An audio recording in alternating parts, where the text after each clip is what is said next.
All right.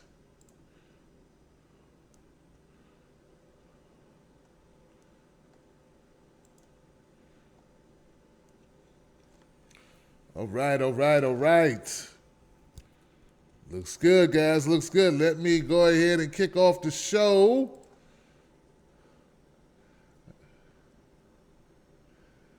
What up, people? Facebook Live is live. Who's here in the house? All right. Looks good. Can we do a little theme music, please? Can we do that? Can we get that going? Can we do a little theme music just to get everybody motivated for the night's show? I mean, I need it. I like to be in rhythm too, you know. Tim Black. Tim Black. Tim Black. Yes, I am. True. Funny. Tim Black. I am TimBlack.com. Tim Black.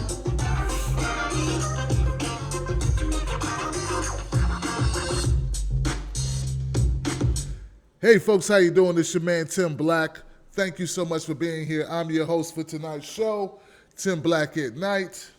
Got my power cord. All right, and look, thank you so much for being here. Good to see that you guys made it from the weekend. As you know, every time we come back for a weekend, I know I lose a couple people. A couple people move to Canada. Some people move to Sweden. And some people just move on to another show. Some people be like that movie Harlem Nights, Rage of Harlem. Was it Rage of Harlem or was it Harlem Nights? It was Harlem Nights. I ain't never coming home again. Yeah, you got to dig back in your glossary of movie references to deal with your brother Tim Black, because that gets it in. All right, guys, how you doing? What's going on? Let me say a formal hello to everybody on Facebook Live. What's up, Facebook Live? Good to see you. How you feeling? All right. Look good. I see my people over there. Let me go see over here. Make sure YouTube's in the house. YouTube is in the house. Murray Wallace, Sheila Ellis, Michael Witch, Brian, SL1, Janet Moore, the house, the crew, they in effect. What's up, people? Let me go see if we got people on Blog Talk Radio, Stitcher Radio, iTunes. Well, Tim, you can't see the future. Well, Blog Talk Radio is real time and archive, but yeah, you're right. I would have to be able to see the future, you know, if Stitcher Radio and iTunes people are actually in the house. I'm also wondering if my man Bruce Carter's in the house. Now, y'all know who Bruce Carter is, right? That's my special guest tonight. Bruce Carter from Black Men for Bernie, founder. Not just from Black Men for Bernie. He's the founder and originator creator of the Black Men for Bernie organization. You dig? Can you dig it? So that's cool, man. Yes, people. So look, man, I'm pumped up tonight because we're going to have a lot of conversation. I'll finally get to ask some of the questions that people ask me. I'll be able to ask Bruce. So, Bruce, why is it that black people vote for Hillary? I don't understand. I'll be able to ask someone else that question for a change. That's going to be liberating. You know what I mean? Because every show I've been on, people ask me. So it'd be nice to be able to ask somebody else that question. Hey, look, guys. Hey, it's a lot going on. We're going to have a good show for you. Let me go see if my man is in the house tonight, man. Let me tweet this one more time for everybody so people can get aboard. If they're not already on board, I would like to think people are here. But, you know, you got to make sure, because I have one number for Bruce, but he may be using a different number to call into the show. That's why I don't recognize it. But we'll find out in a minute. Let's just do this one more time. Special, let's do this. Special guest at Black Men for Bernie. There it is. Booyah. And then let's throw a hashtag underneath that. Hashtag Bernie. Hashtag, let's do Feel the Burn. Hashtag Feel the Burn. And let's throw an image up on this thing too. See, man, we could do it. We could do it. Now, Momo Pineno, he sent me this image. Let me see if I got it here. There it is. Boom. Bam. There we go. Tim Blackett 932. There it goes. And let's tweet that out. It's gone. It is gone, people. It is gone. And go back over here real quick, guys. Bear with me. Because we want to get a nice little crowd of people in the house for Bruce, man. You know, we're trying to impress him, you know. You know how you try to impress company? So you try to clean up a little bit. That's all I'm doing. I'm cleaning up a little bit before he show up. That's all. Bam, here we go. And yeah. And at Black, what happened? What happened? Did that jump out? That jumped out. Sometimes you start typing, things get a little crazy. Why are you not running now? Don't give me no problems now. I got people watching me. Okay, there we go. It's trying to, don't you hate when Facebook try to detect people all quick? So anyway, I guess this isn't meant to be. Okay, there we go. It's just typing slow. Guess I got a lot of stuff running. I want to do this. I want to tag, no, I need this one. I need to tag Black Men for Bernie on Facebook real quick, guys. That's all I'm trying to do. If it worked with me, we'd be able to do it. Let me get rid of one of these windows. There he is. I see you now, Bruce. I see you in his house. Bruce is in the house. This is important now. Come on now. Act right. I'm going to give it a second. So look, guys, superdelegates. I want to talk about these superdelegates. And I know Bruce because I've talked to him before. I know he has a plan for superdelegates, right? And I know a lot of people are concerned about the superdelegate delegates. The delectable delegates, the misdirection of the superdelegates. Okay, that's not right. See, it's not acting right. Look, I'm about to come back later, man, because I'm going to have to get rid of Facebook. All right. Bye, Facebook. Facebook is gone. Okay, and people are showing up. Hey, everybody, all right. Low-key, Q DeMayo, Nancy Lockhart, people are in the house. Let me check, make sure my clap button is working. Is my clap button working? A little something. All right, I like that. You know, yeah, man, it seems like... well, hold on. Let me see if Della is in the house. Is Della here with me? I need you, Della. Oh, yeah. That's what I'm talking about. Come on, sucker. Let's get it on. Oh, you know what time it is. It's that time, guys. It's that time. Let me see if I can get a little bit of information, man. I'd like to bring Bruce in correctly. First, let me make sure he's over there. Make sure he's good to go. Hey, Bruce, how you doing, man? Is that you? I'm good. How are you? Man, I'm doing excellent, Bruce, man. Hang tight, man. I got to give him a little introduction to you, man. I just want to make sure you're good, man. You know? So look, guys, everybody here, check this out. I have my friend Bruce Carter in the house tonight. Now, Bruce Carter, as you guys know, and I've stated before, if you're just now tuning in, Bruce Carter is the founder and creator of the organization Black Men for Bernie. And he's been doing phenomenal work all across many, many states. He drives many, many miles promoting Bernie Sanders to people who may without meeting Bruce and the crew. It's not just Bruce, it's a crew of people that Bruce has. They may not know about Bernie. So what we want to do is bring Bruce out with a lot of love and appreciation for my friend, the indomitable Bruce Carter. Give it up for him, guys. Holla, holla.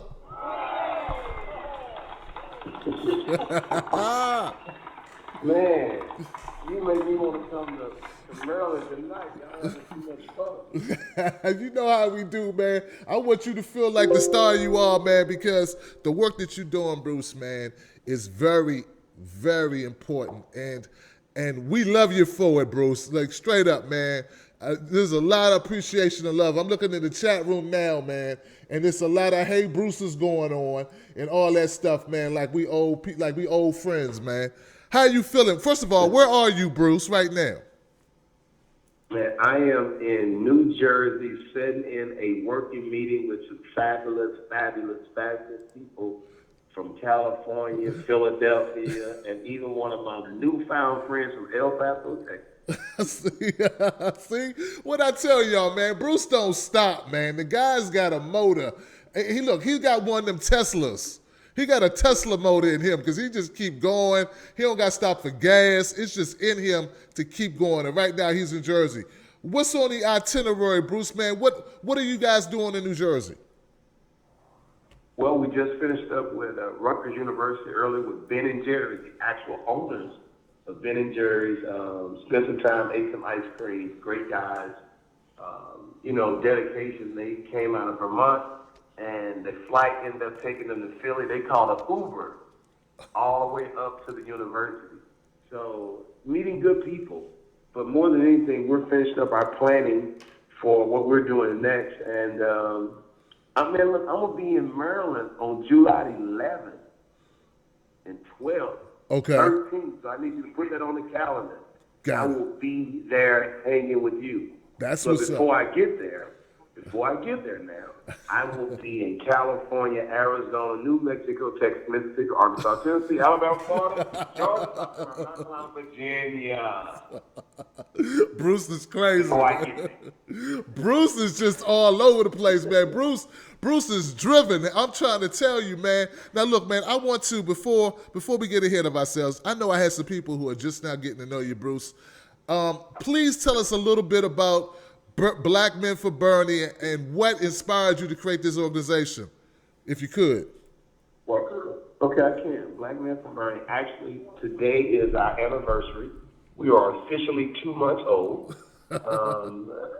It was 2 months ago that Texas voted in their primaries, and Hillary Clinton was just spanking Bernie. And my daughter asked me the next day, who did I vote for? And I was like, baby, Dad didn't vote because I'm really tired of the political system. And she's 17, and she said, well, if I would have voted, I would have voted for Bernie Sanders. And I was like, who? She's like, oh, Hillary Clinton. So I started doing some research, and she started telling me why. So I've seen Bernie's past. I've seen his policies that he currently operates, and the future of what he wanted for people. The $15 an hour, the right to get an education. And instantly, I started comparing his thoughts to Dr. King. Because there were so many similarities. And from there, I said, well, one of the reasons that he is faltering, it's Black men's fault. Because we're not active in this political process. We don't have a voice. Even though President Obama's there, on the lower level, we're not active. When it's our position, we should be the ones protecting our family, educating them, not my daughter lacing her dad up. So I said, but Bernie's the guy, Black Men for Bernie. And my quest was to create a voice and also a relationship with brothers across the country so we could get better in the process and have a voice at the table. And it just kind of took off from there. And, the rest is kind of history. And our goal is to continue to make history until we get to the DNC where it looked like this man was out. And that's what we faced so long in our life. It looks like we've out. We've always had to be better. So now Bernie has to be 5 times better to get a fair break. And you see it across the country in these election sites where there's so much stuff being done wrong. So Bernie's like my brother from another mother because he's going through what we go through and what we've been through all of our lives. You right about that, man. You right. We gotta be better than the others in order to get a fair shake, man. But that's an amazing story, man. That you say your daughter turns you on to Bernie, and that's what got you interested. And are you serious, man? 2 months? You only been doing this 2 months? I did not know who Bernie Sanders was 61 days ago. That is crazy. You know what? It's not crazy about the amount of time. Well, it just seems time just flies, Bruce. That's all I'm saying. I remember seeing you and seeing imagery of Black Men for Bernie. It just seems longer, man. I guess the way this election's going, man, things are just flying at us constantly. But wow, man. So you from Texas? Dallas, Texas, the real dirty South. Man, I try not to hold that against you, man, because I'm from D.C., man. I'm a Redskin fan, man. I'm going to try to hold that. I got like that one, Jack. I'm going to represent when I come. Oh, man. So wow, man. So Bruce, man, what? There's so much we want to ask you, man. But to you, man, out here on the road like you've been, going different places, what is this a story or something that you've learned or experienced while being on the road that just stuck with you? On the road, what I found is, especially just driving, I found that, this campaign has been like glue. It's brought people together from all races, ages. It doesn't matter. So we've had the occasional, third finger dropped at us, but it's few and far between. But it's the love you get when you pull up and people are excited. They're blowing their horns, they're pumping their fists, and they're excited. And that's the one thing that I love more than anything of being on the road. But now at 45, the body don't move like it used to. So, I'm not getting around like I was in day 2 of this. But, we're going to make it through. Man, that's amazing, man. Did you go to Michigan as well? Michigan was our first city. That's what first state. Flint was our first city. And that's what we got on the ground. And that was my intention. Go to Flint and have fun. That was it. And as they went through the primary, I think they were down 17 points that Saturday. And that Tuesday, when the numbers started turning in their favor, I started getting these emails and calls because they said it was historical. And they were trying to figure out what happened different. And we talked to people. We educated people. And people were literally telling us, hey, especially the older women, calling me, baby, I changed my mind. I got everybody on my block to vote for Bernie.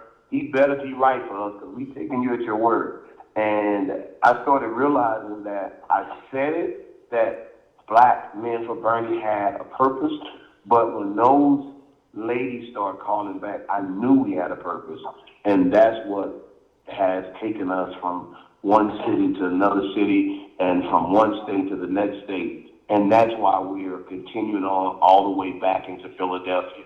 That's why we're willing to lead the march from D.C. to Philly, where we hope we have 1 million people walking, saying that we have some issues and we need those issues addressed so we don't have to be in a situation 4 years from now where votes are being suppressed, where people feel like they don't have value. So now it's about our kids and our kids' kids, and now is the time, and we must stand up and become more educated, more involved, so we can have a better place. You just mentioned that you guys were going to be walking from D.C. I think you said to Washington D.C. I mean from Philly to D.C. Could you tell us a little bit more about D.C. to Philly? From D.C. to Philly. Okay, so you're going to start here and go that way. Okay, that's cool. Tell me a little bit more about that, man. What's the name of that march called? The march is called, it was called March for Bernie, but I think because it's bigger than Bernie, it's about democracy. It's called a March for Democracy. And there's so many different groups that's joining in. And, that's what it's about. It's about getting people to understand that there's a group of people who are hurting. Right.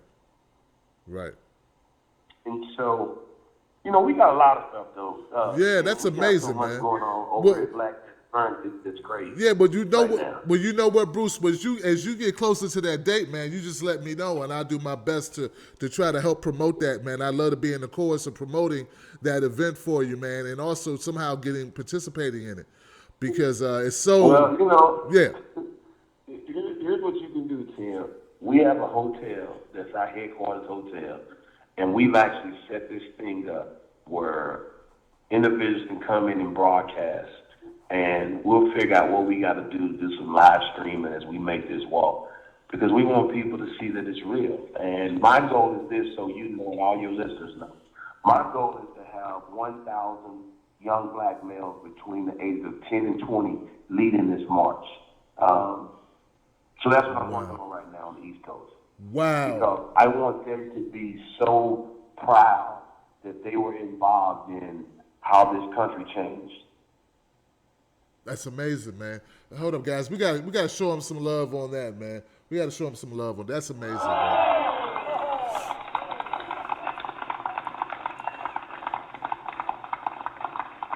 Yeah, I know from earlier conversations, Bruce, man, how much of a dedication you have to helping young black males in particular to get job skills, to be able to take care of themselves financially, how to create their own businesses, man. Could you tell a little bit about that? Because that's so inspiring, brother.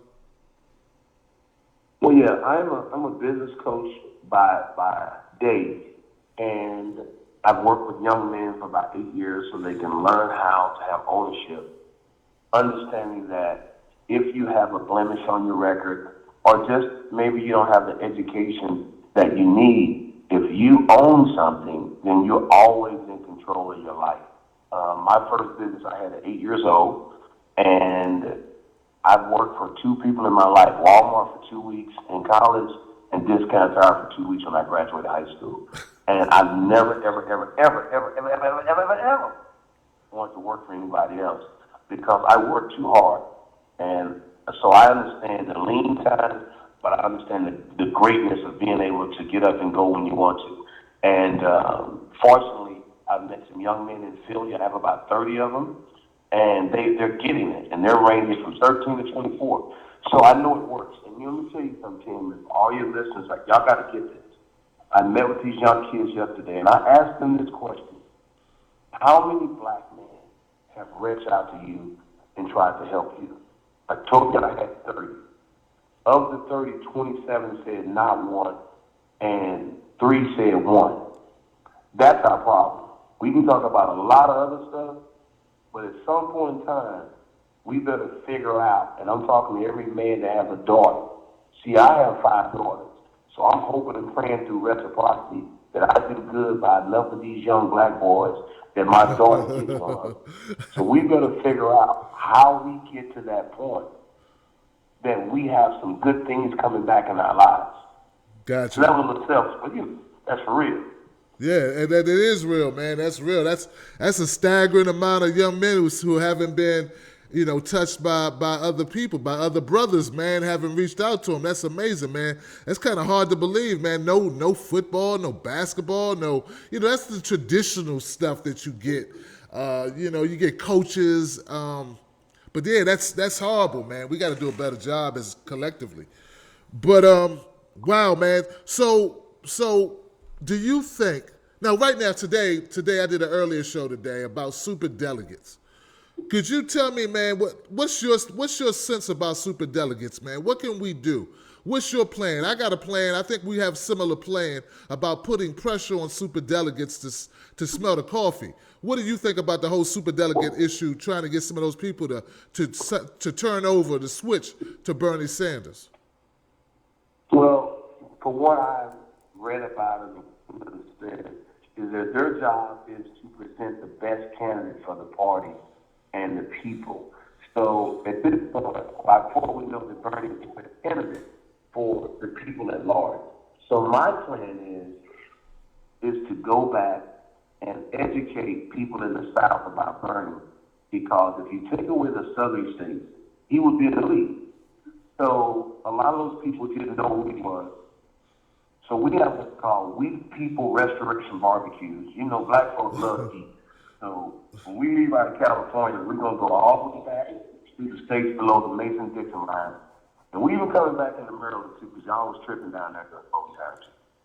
And we're going to have some barbecues, and we're going to talk to people and get them to kind of recast their vote, talk to their congressional leaders, and let them know, hey, I'm sorry. And that's the name of the tour. I'm sorry, Bernie, I just didn't know. So they're going to basically say, I didn't know about Bernie, and now that I know about Bernie, I really want him to be my choice. And with that and the amount of people that will be in Philadelphia thinking the same thing, I think that the superdelegates have something to think about. I feel you, man. And if they don't, I'm leaving the party.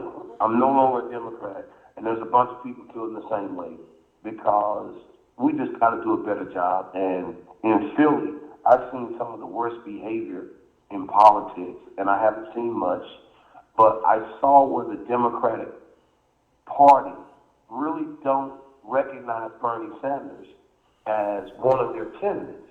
So to me, as I've kind of told Bernie in video, You don't owe them anything. There's no pledge because to them you don't exist. So you should do everything you can to continually provide the right person for the American people. Whatever measures you have to do to make that happen. Wow, man, that's tough, man. I'm aware of some of this stuff because we've had the conversation. I saw your video too, but why do you feel that they don't recognize Bernie as legit, man? What's up? Well, for me, I believe that when you look at the past of the Clintons and what y'all call the establishment, too many of these congressional black caucus, I've been in power 30 years. They have all these things they owe each other. They know what they're going to get. They're going to be able to cut some backdoor deals and make some things happen. And kind of the way Bernie operates, they don't see that happening. So some of it's about them and what they know they can get through with her because they've been in the Clinton administration for 8 years. So I'm always asking people, how much did you progress doing that? And at what point will you force your representative to represent you? Because they all serve their own personal needs at this point, and they know that Bernie is not based on his history, based on his track record. This man kept them in there for 8 hours one time, pleading his case. Right. They know that they're going to have a tough road of getting their own little agendas passed if he has to sign off on it. Right. And that's why. That's the only thing. That's the only reason it makes sense. Because if Bernie's saying, I want minimum wage to be $15 an hour. All right. The majority of the people working at these Walmarts and places like that is poor black women. Yep. And you're a Democrat, that's supposed to be the person you're trying to help. Yep. If Bernie is saying, look, I want free to no cost tuition, we know that that's talking about minorities. So why are you voting for someone who is not at least trying to get your person equal of what the other candidate's trying to get, and knowing that Bernie has a history of being on the side of civil rights? So, and that's just what's mind-boggling. But like I say, I believe that a lot of these superdelegates, especially the elected ones, their jobs need to be put on the line. Yep. And even through the next 3 months, we have to educate those people and tell them if they don't do this, don't vote for them because of this. Don't vote for them because they're a Democrat. Don't vote for them because they're this or that. Vote for them because they understand that you're hurting, you're barely putting food, you're working 40 hours a week, your kids are struggling, you're struggling, your community's struggling, and they need to live up to what it takes to give you a chance. So, I think we're going to be okay, man. We're going to be okay. I agree with you, man. I said the same thing, man. I said, look, man, if these guys, if they believe these elected officials specifically, especially elected officials, if they believe that we're going to let them stay in office or we're going to re-elect them when they don't do the bidding of us, but they do the bidding of themselves, look, I got something for them, man. Vacillation. That's right. I'm going to tell them. What I'm going to tell them? Vacillation. That's what we need to tell them.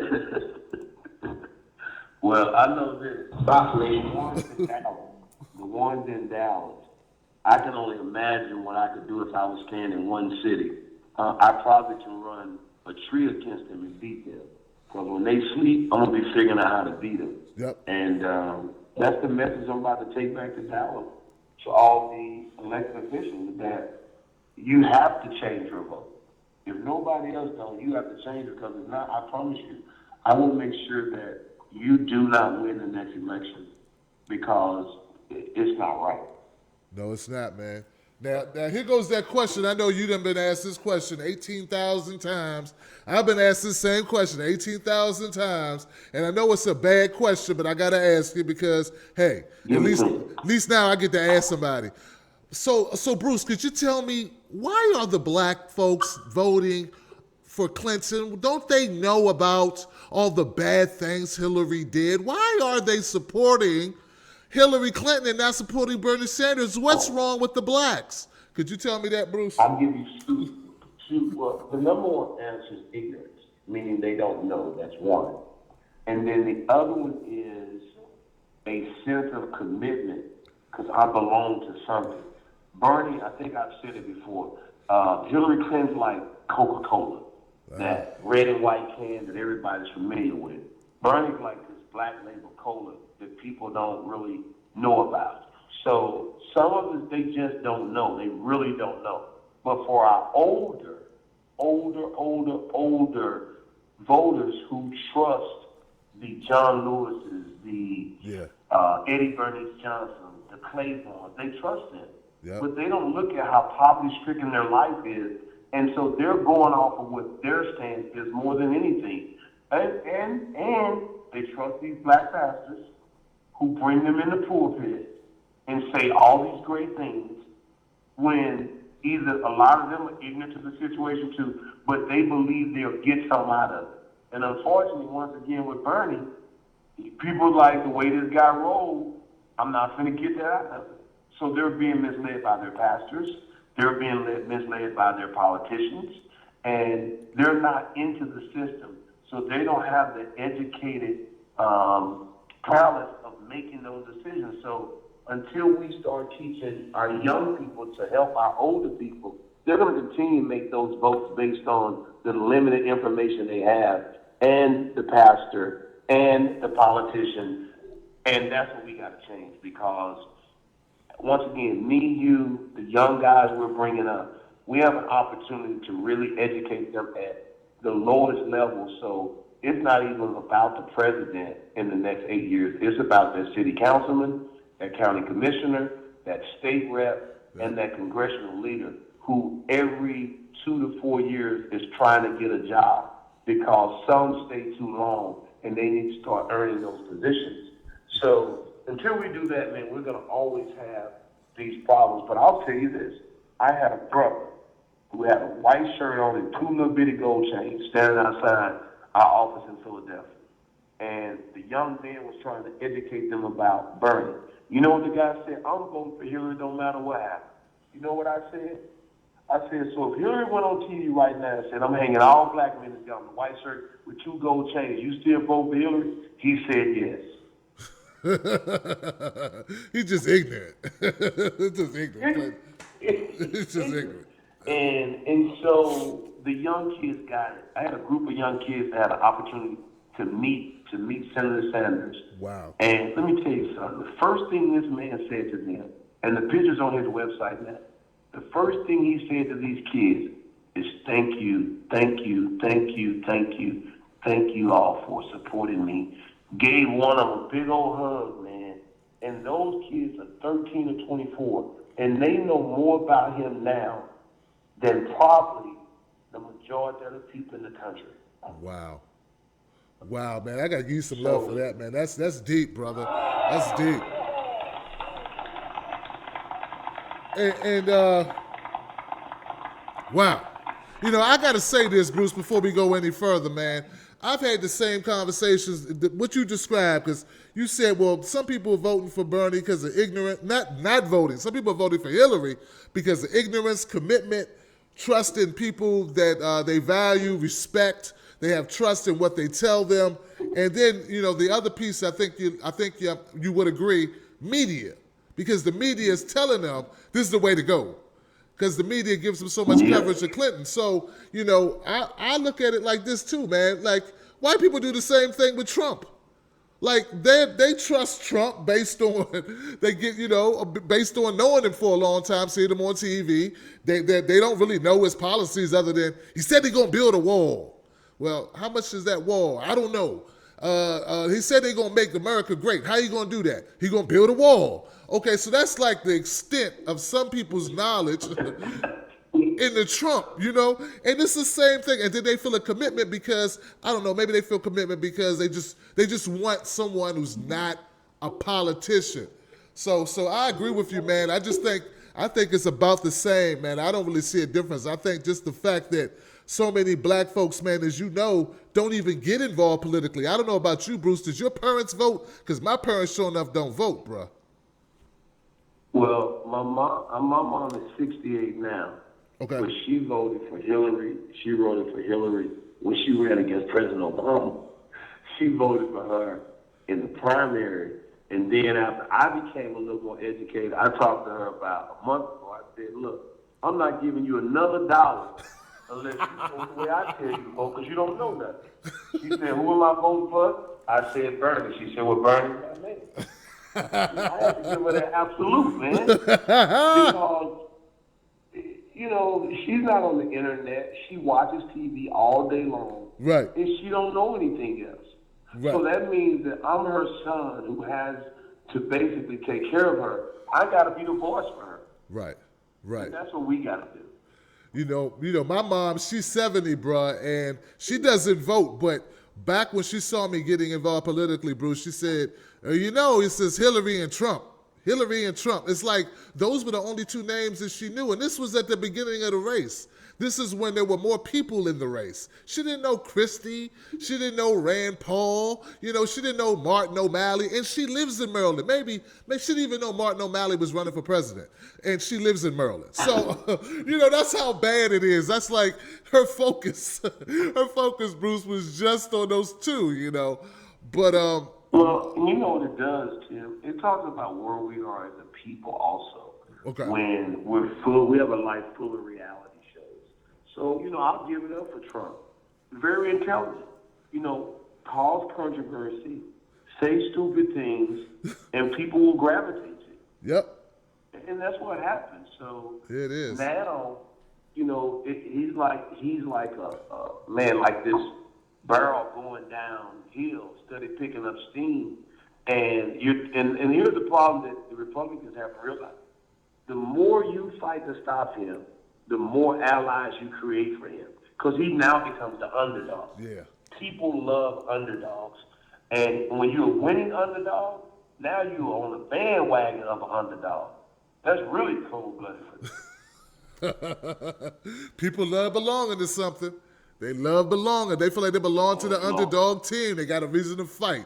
Now they can direct all their anger and their energy to one location. That location is Donald Trump. So, yeah, man. Now, I got a question for you. Sure, brother. How did she win Maryland the way she won Maryland, though? Come on. Man. Come on, help me out. Man, I try to tell people say, Tim, like, what's up with Maryland? Just like you asked. I'll tell you this, Bruce. Maryland is big and it's spread out. You got like various different factions in Maryland. You got the western area of Maryland, which is very rural. It's a whole different, like that place, that over there, that's where you go when you want to go camping, when you want to ride horses, when and those people, I'm thinking they did well with Hillary because they're a little racist. I don't know. I mean, that's just, they have a tendency to have a little racism. No. It wasn't white folks. It was black folks voted up. Oh, no. Well, he carried the black 80%, man. Well, I'm not done. There's more to Maryland than that. There's also Baltimore, Maryland, which is totally different, which is kind of close to New York. In fact, they call Baltimore Little New York.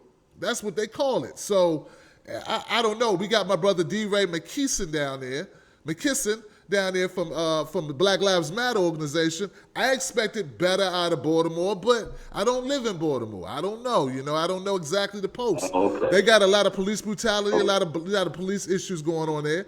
And then we have where I'm at, man. We have northern Maryland, or southern Maryland, I should say.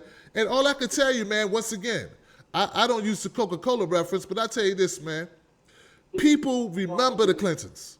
People remember the Clintons. That's the name they know. It's like anything else. I say it like this. When you go looking for cereal and you go down the aisle, there's 100 different boxes of cereal. How often do you pick up a cereal box or buy a box of cereal that you never heard of before? And that's part of the problem that we had in Maryland, is that people were just picking Clintons because they knew the name. Now, I think it's that way all over the country, frankly. But hey, I can't really get into the heads of why these people did what they did. I know that for me and mine, I know who we voted for.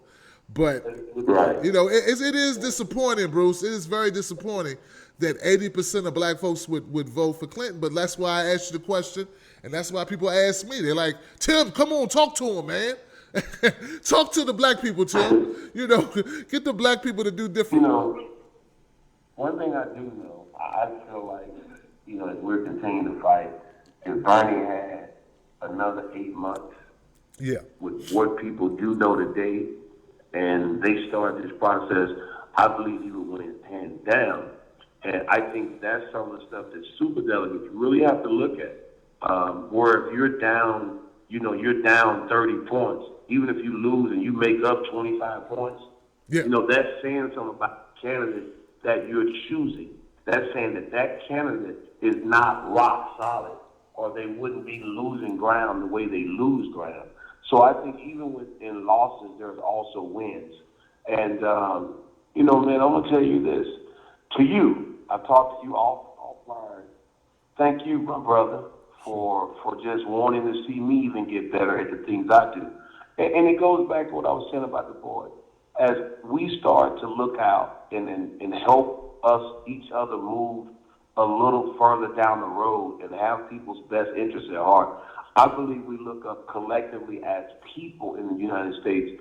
We have enough good people to where we are all able to help educate each other, and people start to listen to the majority. And that's what I'm seeing happening in this movement that is taking place because an unknown senator from Vermont decided to get out there and stay in this and fight that fight to the end, understanding that it's way bigger than him.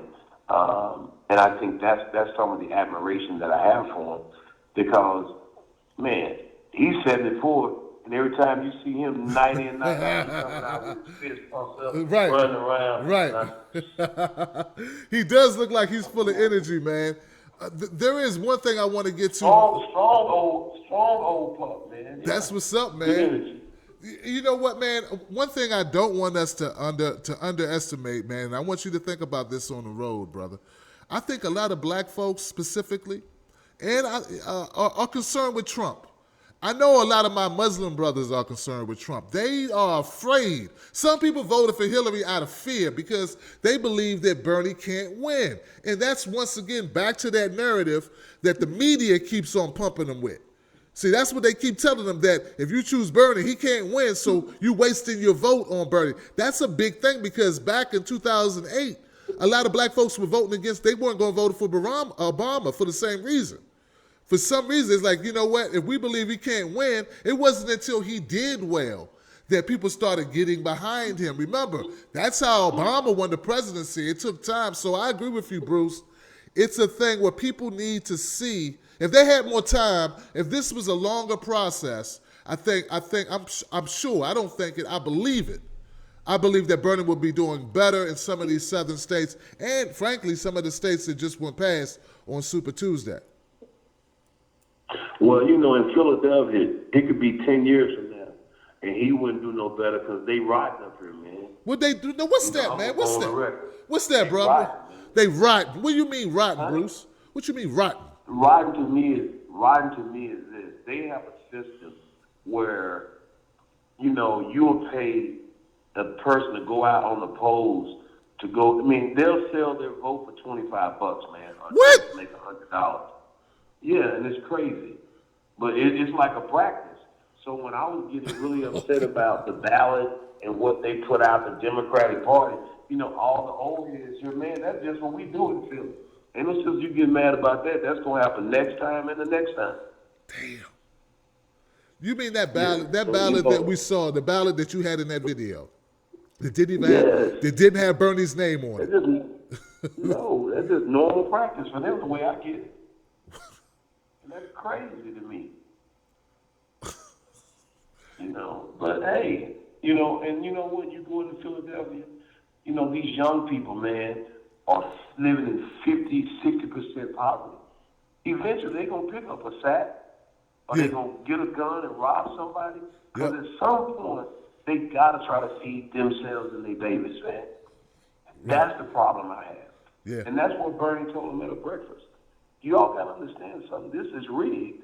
You got a criminal justice system that people are receiving money from. Hillary Clinton receives money from private prison corporations. Yep. Your husband took money from education to build prison, and you don't have a problem with that? How unconscious can you be?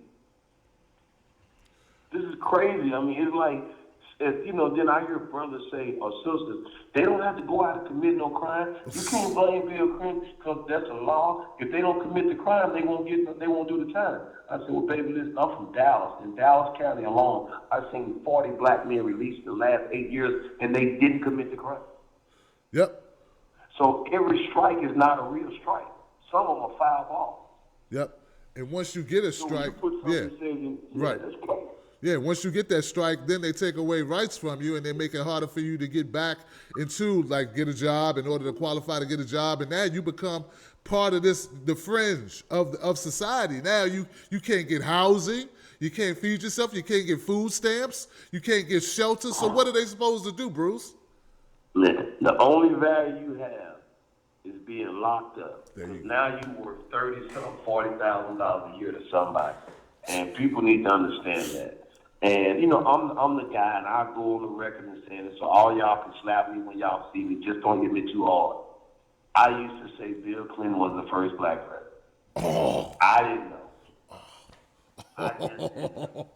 Oh, bro. But now I know, and I got the makeup for it. Hey, look, man. He fooled a lot of people because he knows how to get a perception that he's down with black folks. And that's very important. See, a lot of people don't understand, and I know I got people waiting to get on, but listen, guys, this is important. A lot of people don't understand the psychology behind being African American in the United States, where a lot of black folks want to be accepted by society. We want to be shown respect. We want to be shown that we're equal. And then when you got the most powerful man in the country openly hanging with black folks, like back in the day, Arsenio Hall. He'd be hanging out with Bill Cosby, hanging out with Chris Tucker. I mean, it seemed like he was a guy who was friendly to black folks and that he treated us equal.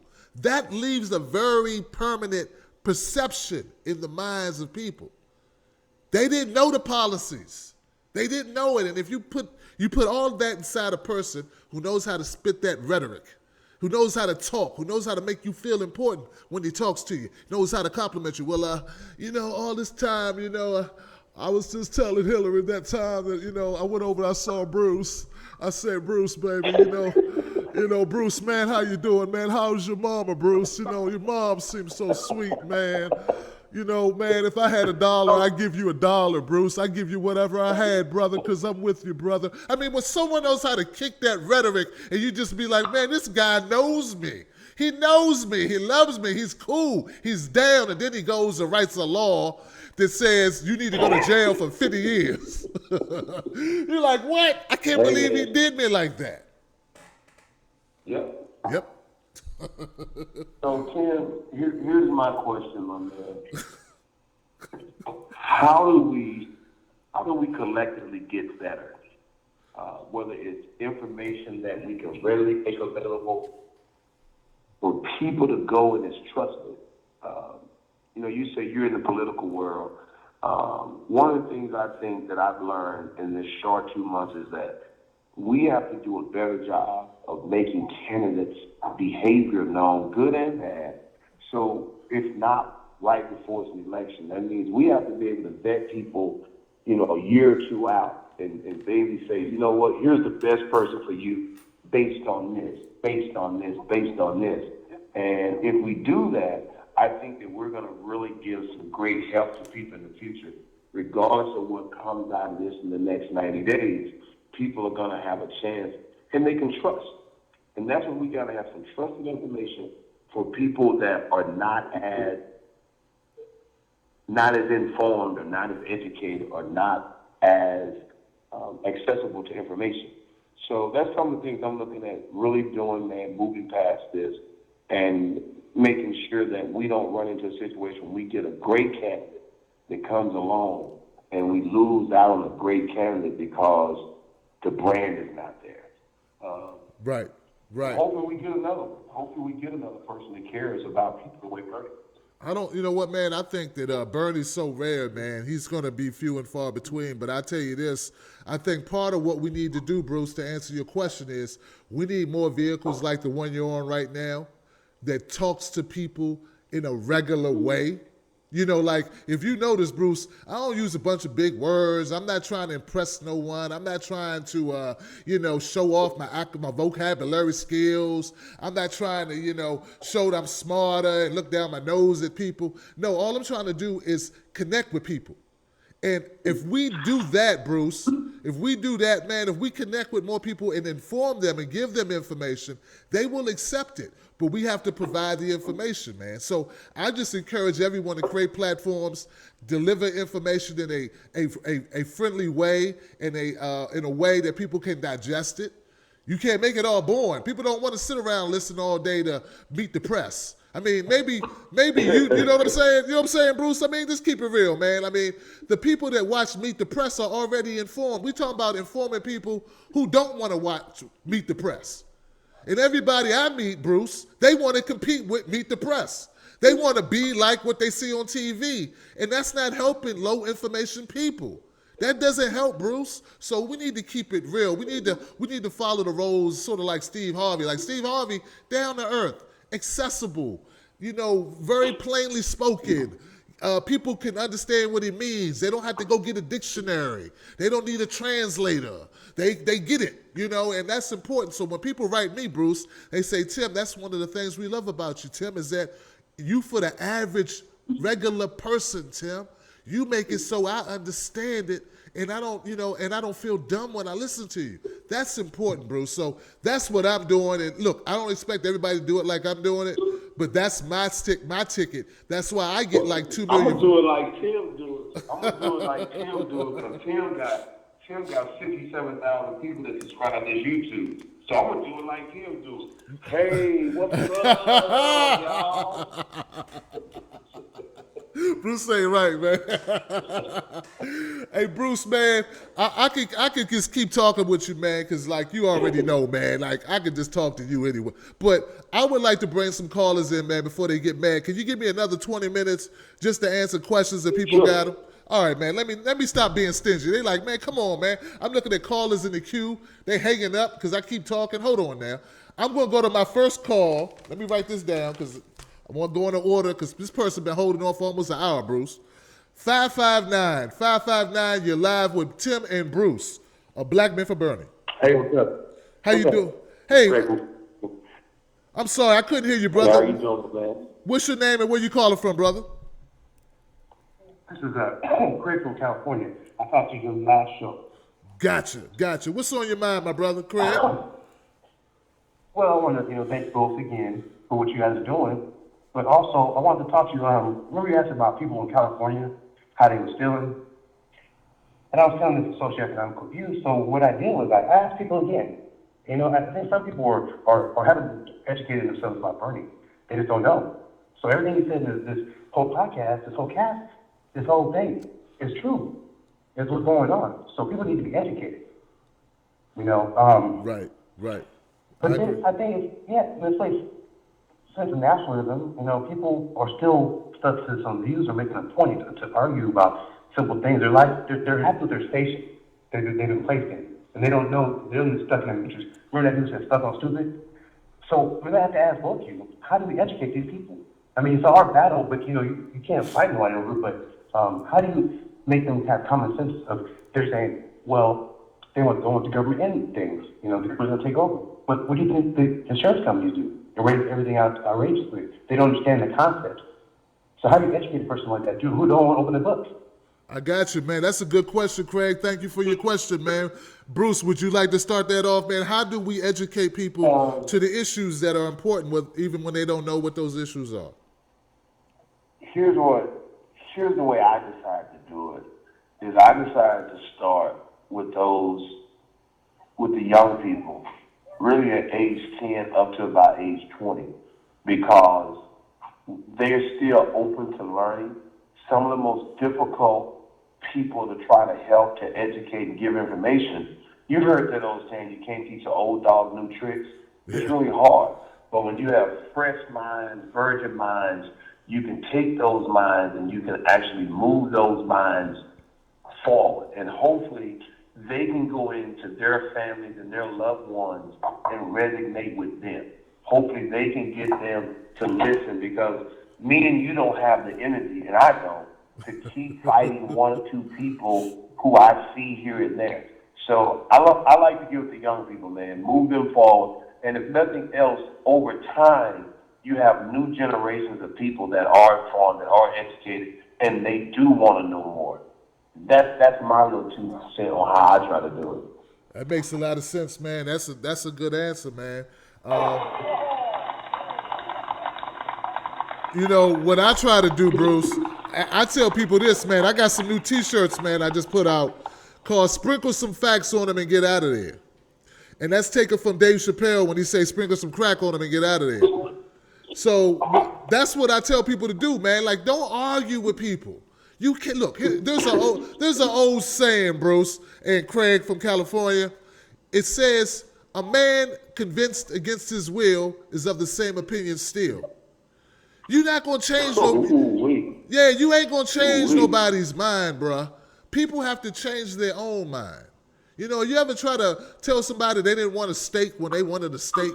You know, that's what they want. All you can do is give them information. We got people who don't believe in climate change. They go outside in December and it's 75.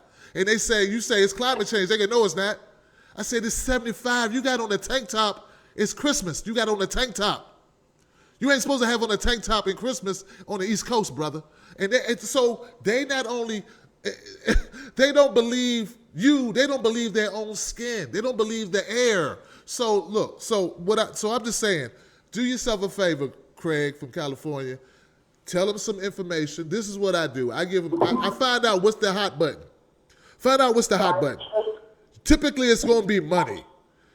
Typically, money is important to people. And I say something like, well, you know, with Bernie Sanders, people talk a lot about his taxes. Is that a reason why you don't like him?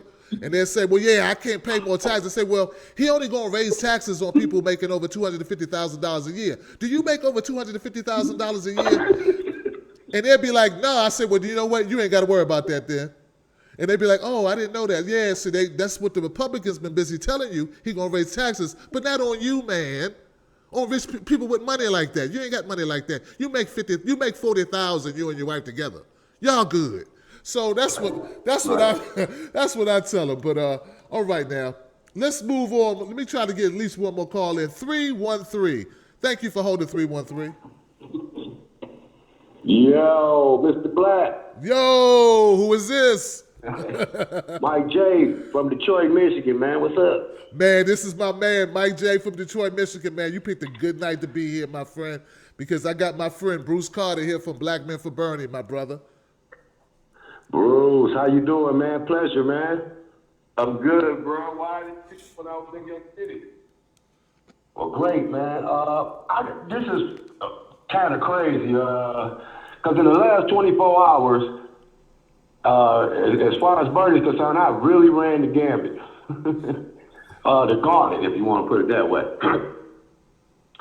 I called a friend of mine, and I just asked him, who you voting for? Well, who'd you vote for? We in Michigan. He said, I voted for Hillary, but that's where I found out a few things.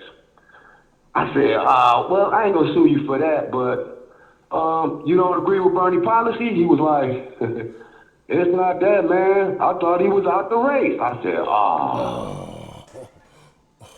What? So, but yeah, I remember you saying something, Tim, about they was calling people, actually telling them Bernie don't vote and whatnot, because Bernie was out the race. So I'm like, wow, this misinformation is in Michigan. So he said he wanted to do some research. I spent an hour talking to him about Bernie. I spent the hour explaining to him and saying to him, look, man, you know, this woman's, her whole platform, everything she stands for is been so egregious to our people. You got to know who you voting for.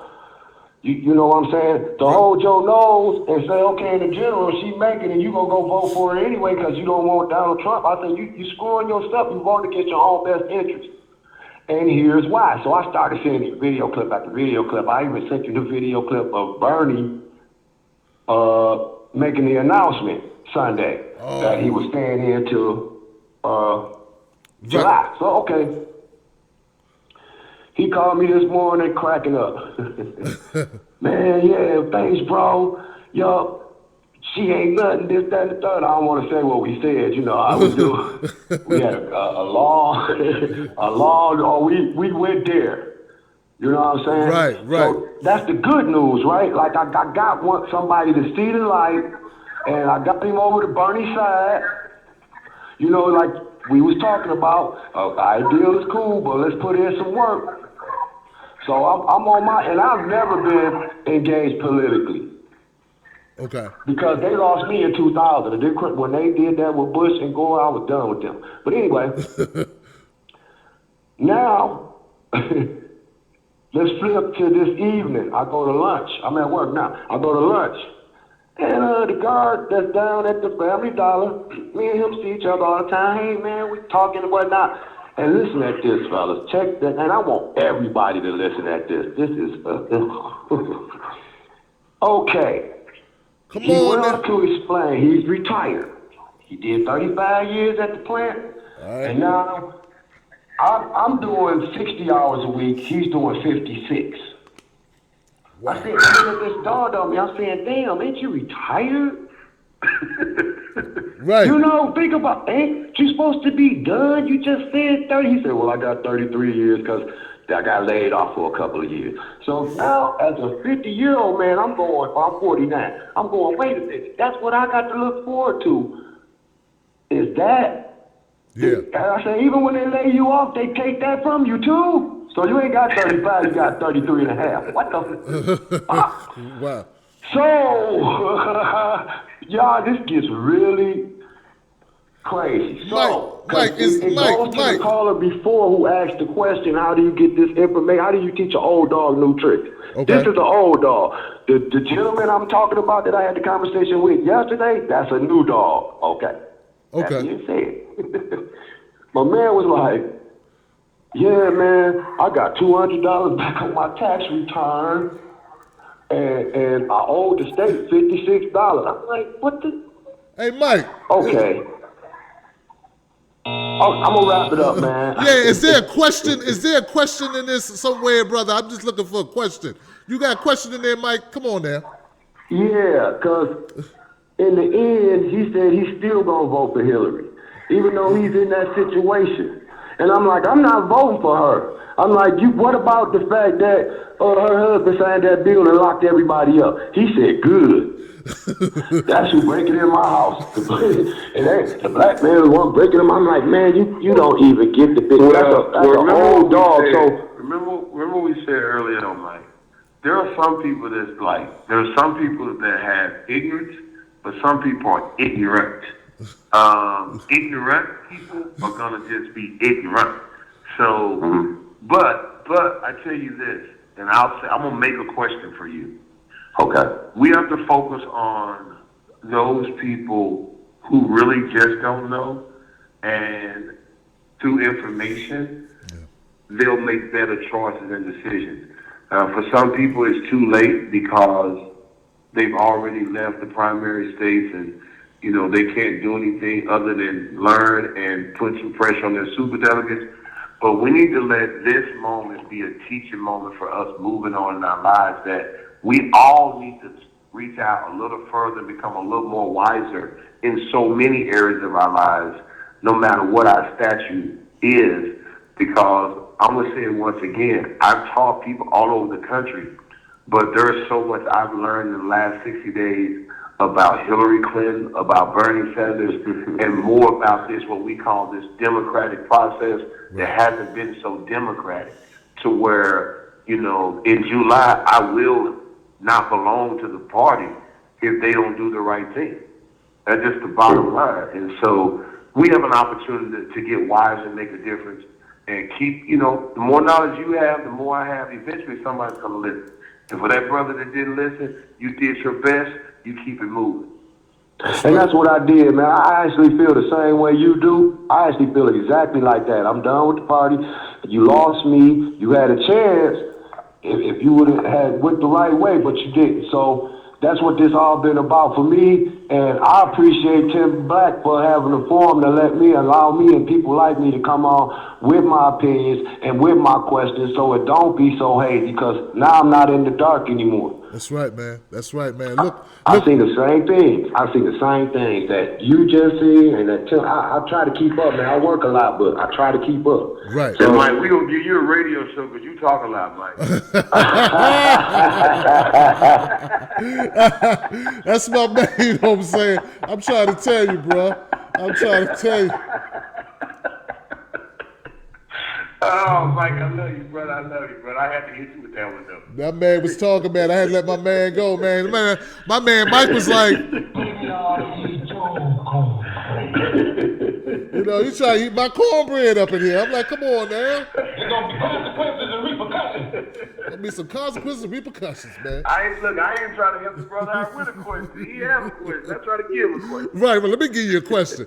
I like how you did that, man. But you know what, though? He did bring up a good point in a way, and that is, and you answered it. You put it there. Look, man, there are people that you will not be able to convince of anything. Like I said before, and you got to know this, man. There are people who will eat fast food, who know they have diabetes, who will eat sugar and bad food, and there's nothing you can do with those people. Those people decided a long time ago they weren't going to take care of themselves. You can try to tell them. So you just have to know when to cut your losses. You cannot let those people, because it's like toxic. It can be toxic talking to a person, as particularly, now this is for my African American, my black folks, maybe Latinos had this problem, where there will be people who think badly of themselves. They'll make very bad statements about themselves and people that look like them. Those people are toxic. You got to get away from them. Well, you know, black people, you know how we do, man. What you mean we? Because I'm not like you, and I have black kids that aren't like you. I don't know who you talking about. Well, you know how we do, man. We never on time. You know what you trying to say? I'm on time. Well, you know what I mean. You know how we do. I'm like, no, I don't. I know how you do. So there are people who have these problems, and you just got to get away from them because they lack information. I'm going to go to one last call. This is a call that I know has been waiting around because he calls in. Mystical Carter, do you have a comment for my man Bruce Carter? Y'all not related, are you? Not sure. Not sure. Where are you from, Mr. Carter? I'm from VA. Nah, unless they drop us off in different boats. I don't know, because I'm from way down south. Well, look, Carter, that's all good. Carter, do you, Mystical, do you have a question for Bruce, man? Please make it something about something that we understand, like something about Bernie. Make it something good, because it's going to be one of our last questions, bro. Okay. Let's see. See what I'm saying? This is bad, man. Come on, Carter, man. I'm sorry, you have no question. I don't know. I'm not used to having the structure of my questions. You know that. See what I'm saying, man? This is bad, man. I'm going to put you back on hold, Mystical, man. That's bad, man. 760. How you doing, 760? What's going on? Hello? Hey, how you doing, 760? What's your name and where you calling from? Hey, brother, it's Amos from Oceanside, man. Ah. First off, I want to give a shout-out to Brother Bruce. I appreciate you, man. Watch your videos all the time. There's one question I have, and I want to kind of get out of here.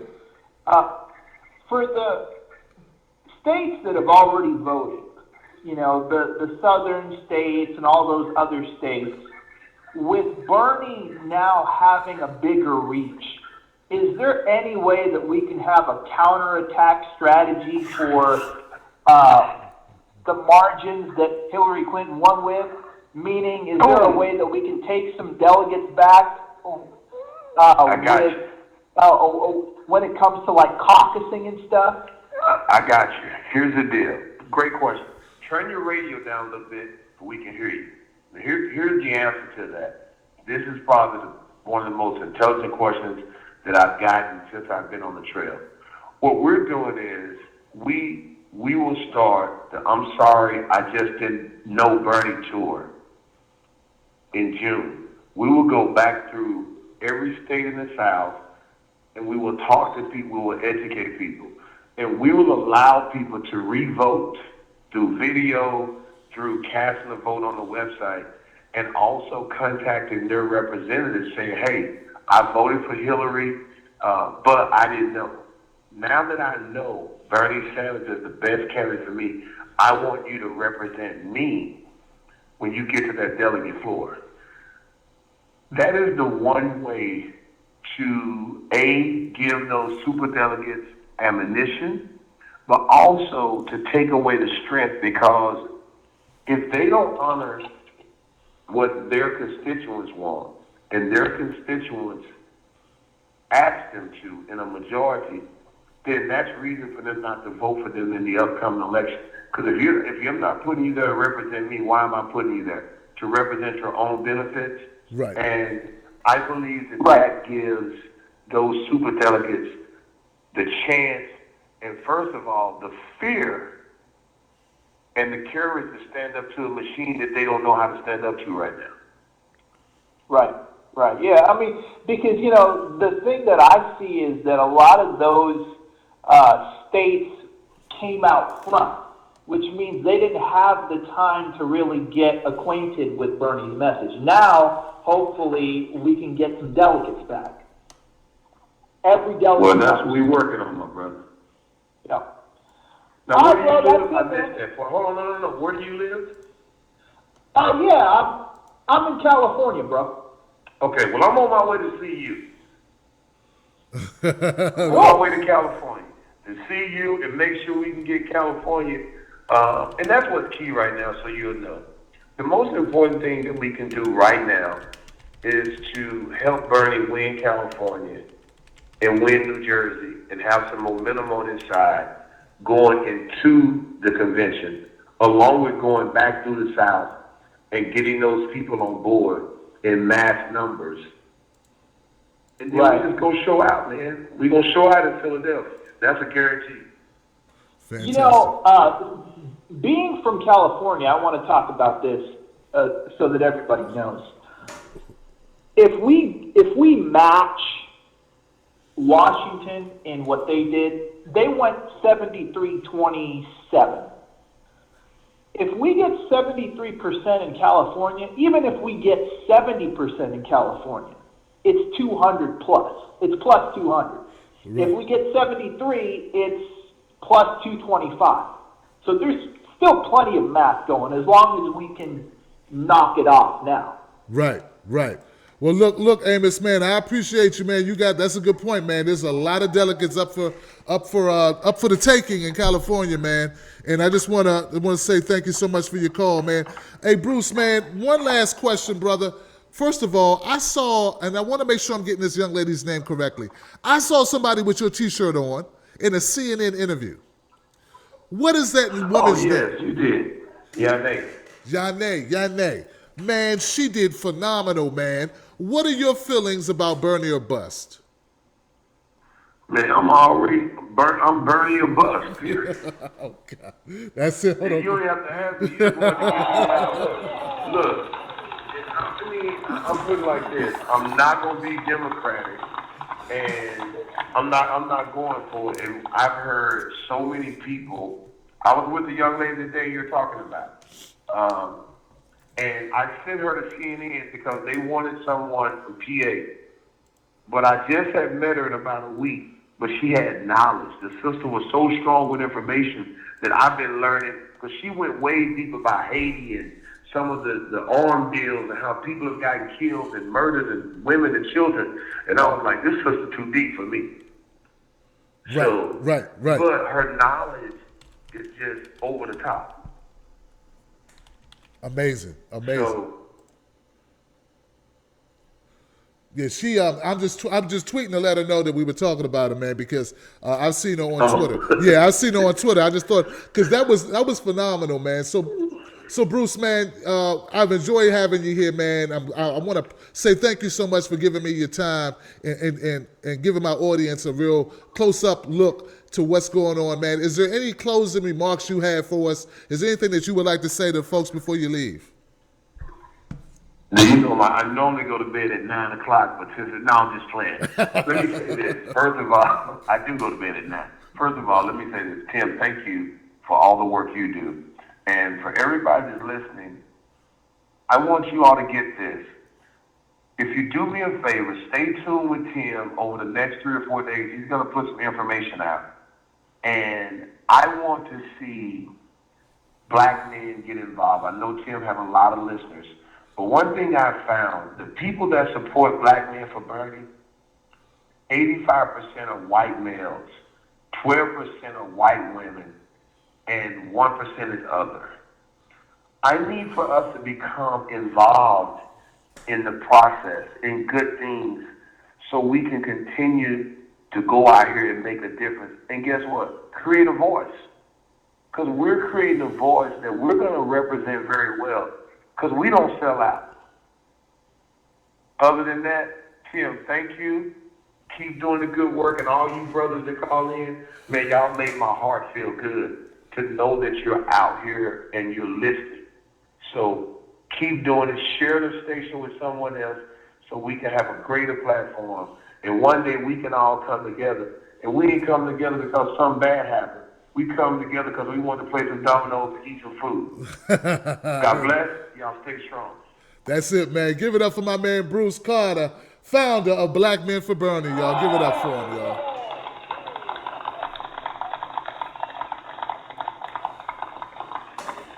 See, that's when you have a genuine individual who just speaks from his heart and is passionate about what he does, you can just feel it, can't you? You can tell the difference when it's fabricated or when it's manufactured, but when it's real, you know authenticity. And as Bruce said very early on in the conversation, man, that's one of the things that attracted him to Bernie Sanders. And that's something that's so positive that's within the movement.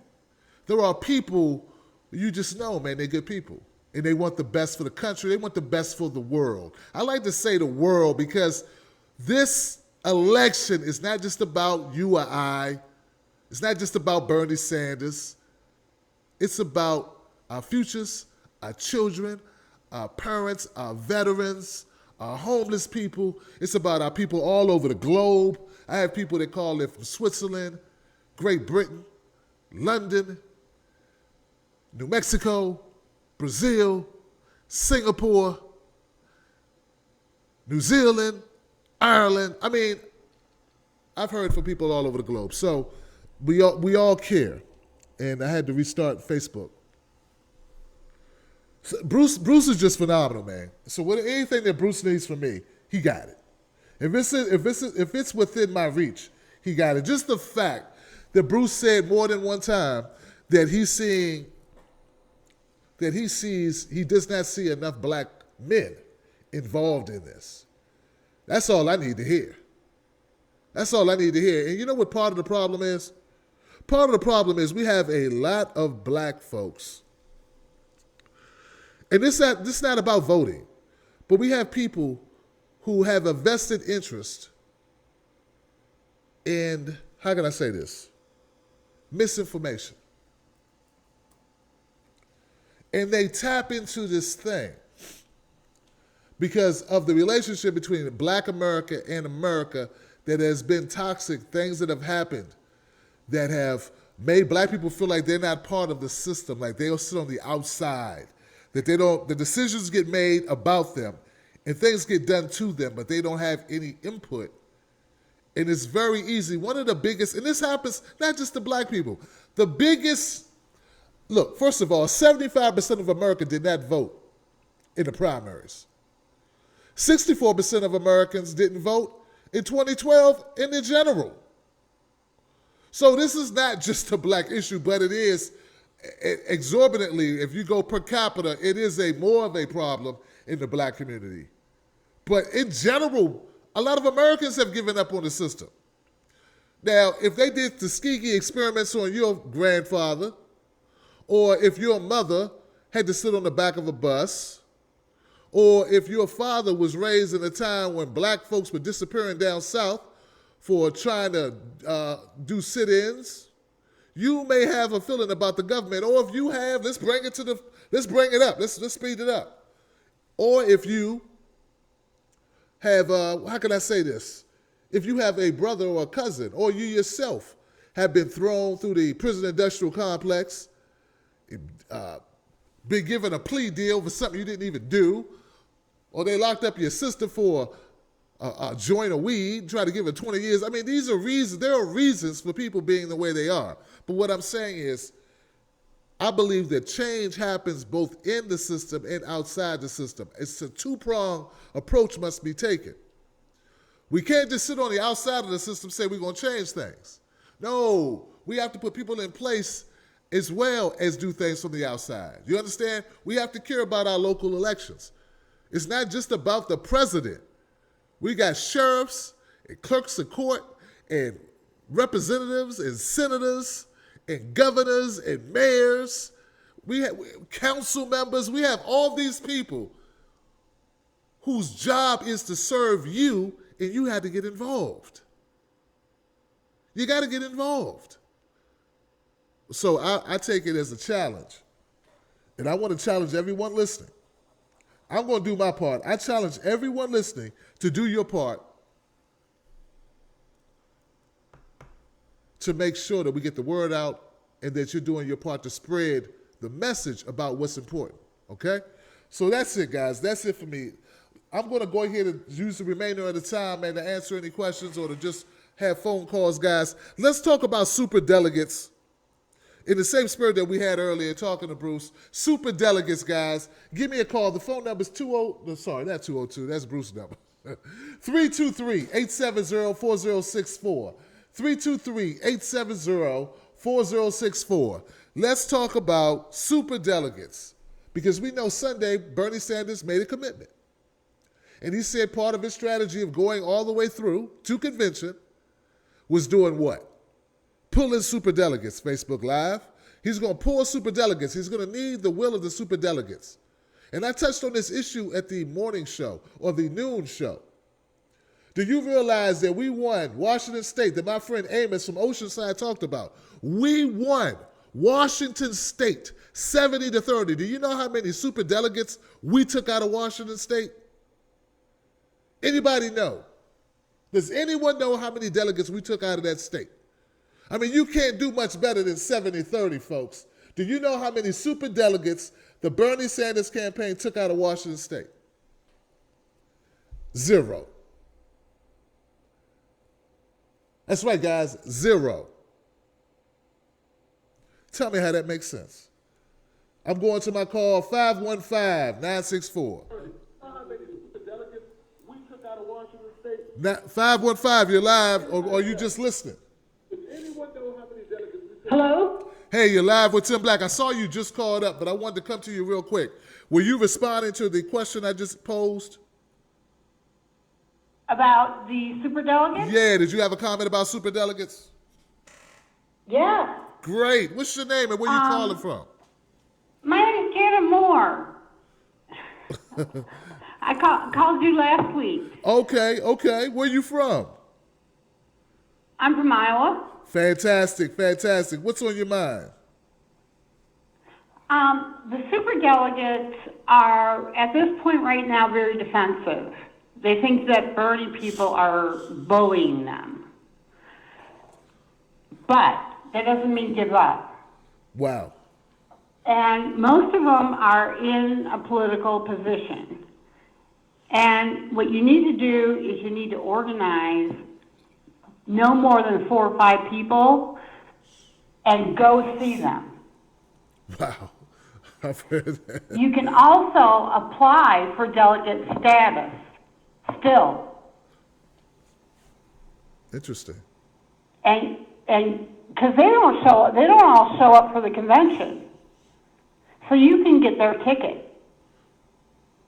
Wow. So you can apply to take their place, basically. Yep. Absolutely. I had no idea you could do that. Yep. Is that what Nobody does. Is that what happened in I'm trying to think these states. Was it Iowa where we ended up getting more delegates? Is that part of the reason why we ended up getting more delegates out of Iowa? We had super delegates for Clinton that didn't show up? Well, a lot of people didn't show up in Iowa because there were there was false information that went out. But what happened is we ended up splitting the delegates from here. Okay. But those people, okay, you have district delegates and you have county delegates and you have state delegates. The state delegates are the ones that go to the convention. Okay. And not all of them that are chosen go. Gotcha. So you can take their place. You can put yourself on as an alternate and go. That's very important information. So you're saying we need It is on the internet. There's a lot of information on that on the internet. And especially regarding the superdelegates, because superdelegates are mayors, governors, the Congress. They don't show up and vote. right. Mayors, So governors. you and can Congress. take their place. Gotcha. Well, thank you, Ms. Moore, for that comment. I appreciate you. I want to keep it moving because we spent so much time, Bruce and I, discussing. I want to make sure people can get an opportunity to speak if they would like to. 720. Let me go to 720. How you doing? Hey, Tim, how's it going?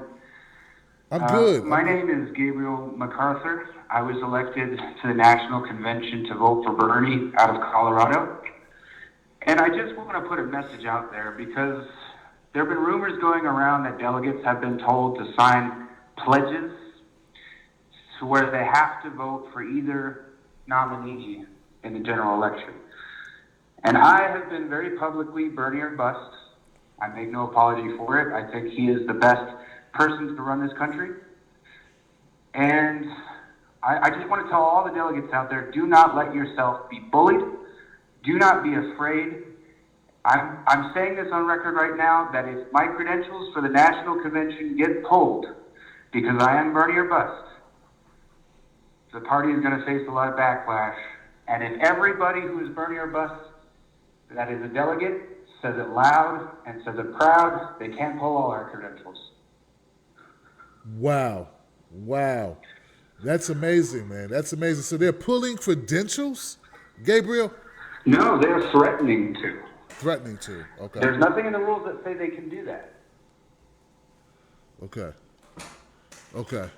That's very interesting. Look, Gabriel, thank you so much for that. I don't know what to say to it, my friend. That's, look, if you are, stand firm like Gabriel says if you are a delegate. Do not let them bully you into voting for Clinton. Stand your ground. We need you. Look, listen, this is too important. Too important. You must stand fast. Let me go to my next call, 951. Thank you for holding, 951.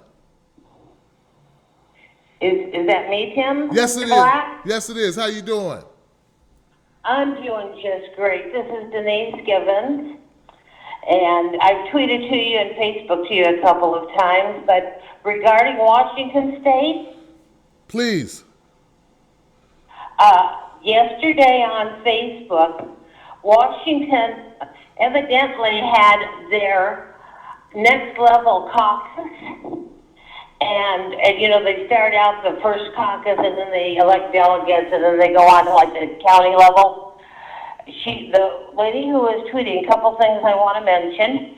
She said that not all of Hillary's representatives, delegates showed up, and on the ones that did, they were able to convince them to swing back to Sanders. So she said Sanders actually ended up taking Washington 100%, which I think is pretty cool. The other thing, they've been after Patty Murray. She's been in office for so long, and she said she will not switch no matter what. She is staying with Bernie. That's one of the superdelegates. And they told her, don't expect to be voted back in if you won't switch, because this is what the people want. And then they also drafted up a document that had been scanned, and I saw it on Twitter, that it looked like it was an amendment to the state's the state's charter of the Democratic National Committee, and it was that superdelegates would be bound to cast their vote in proportion to the people, how the people vote. Now, it hasn't been passed, but a lot of people signed it, and so I thought that was one interesting approach.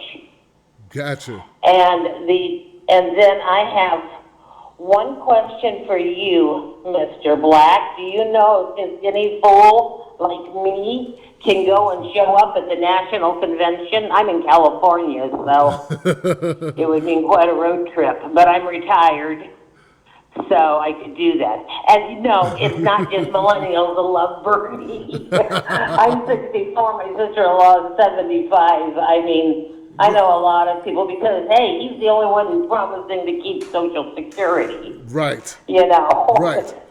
It's important to all of us. But I don't know if you have to have an invitation. I got something in email quite some time ago if I wanted to be a delegate for Bernie, but at the time I was going through a lot of physical things and I didn't feel like I could commit. Gotcha. So I don't know if we can just show up at the convention. Well, I know this, Sister Denise, that there are going to be a lot of people at that convention, and there are going to be a lot of activities going on for that entire weekend. So if you show up, you'll have some stuff to do, whether we be able to get inside or not, I don't know, but we will be there. We're going to be making some noise. Yeah. Yes. Even if we're outside. Right. Spilling over, although Philly in July isn't the most pleasant. But you live in Maryland, so you kind of know what the climate's like back there. Yeah, it's going to be warm though. At least it won't be cold. Yeah, I spent a lot of years in Philadelphia. Okay. So, but before I ended up back in California, so I'm just going to plan on taking my leisure time and driving it. Hey. See a little bit of this country. Well, why not do it? Look, you will see me there. That's for sure. I will be there. Absolutely. Well, I'd love to meet you because I just love watching your show. And I'm so new to all this. I'm just one of those Republicans.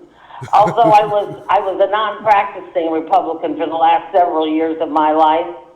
And then Mr. Sanders came on the scene, and I had heard about him before he ever announced. I saw him interviewed in a documentary about the fall of 2008. And when I saw him interviewed, I said to myself right then, if that man ever has a chance to run for president, I'm voting for him. That was like a couple of years before it actually came out. And so when he did announce, it was like, thank you, God, you know. Some prayers do get answered the way we want them to. Right. So anyhow, I know you've got a lot of other callers, but I thought those two things about Washington State were rather interesting. Heaven knows how long it'll be before mainstream media actually corrects the delegate count. Wow. If ever. Wow, that is amazing. But, That's amazing. Hey, look, Ms. Gibbons, thank you so much for calling in. I appreciate you. Much love to you, and I will see you at the convention. Let me keep it moving to 917. 917, you're live with Tim Black. Oh, 917. Yeah, that's hey, you. Tim. Hey. How are you? Hey, Tim, it's Neil from Downrange Film. How are you, man? Wow, Neil, what's up, man? How are you? I'm really well, man, and I got to be honest with you. Look, what you're doing is great. I'm going to get off the line here real quickly. I just wanted to contact you and say we've been listening to you, and you're doing so great. I just don't know how to tell you how happy I am to see you're doing it, right?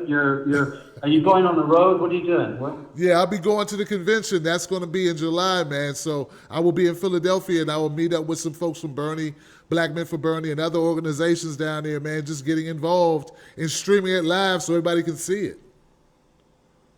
Well, look, this is an extraordinary election, and obviously there's certain things, you know.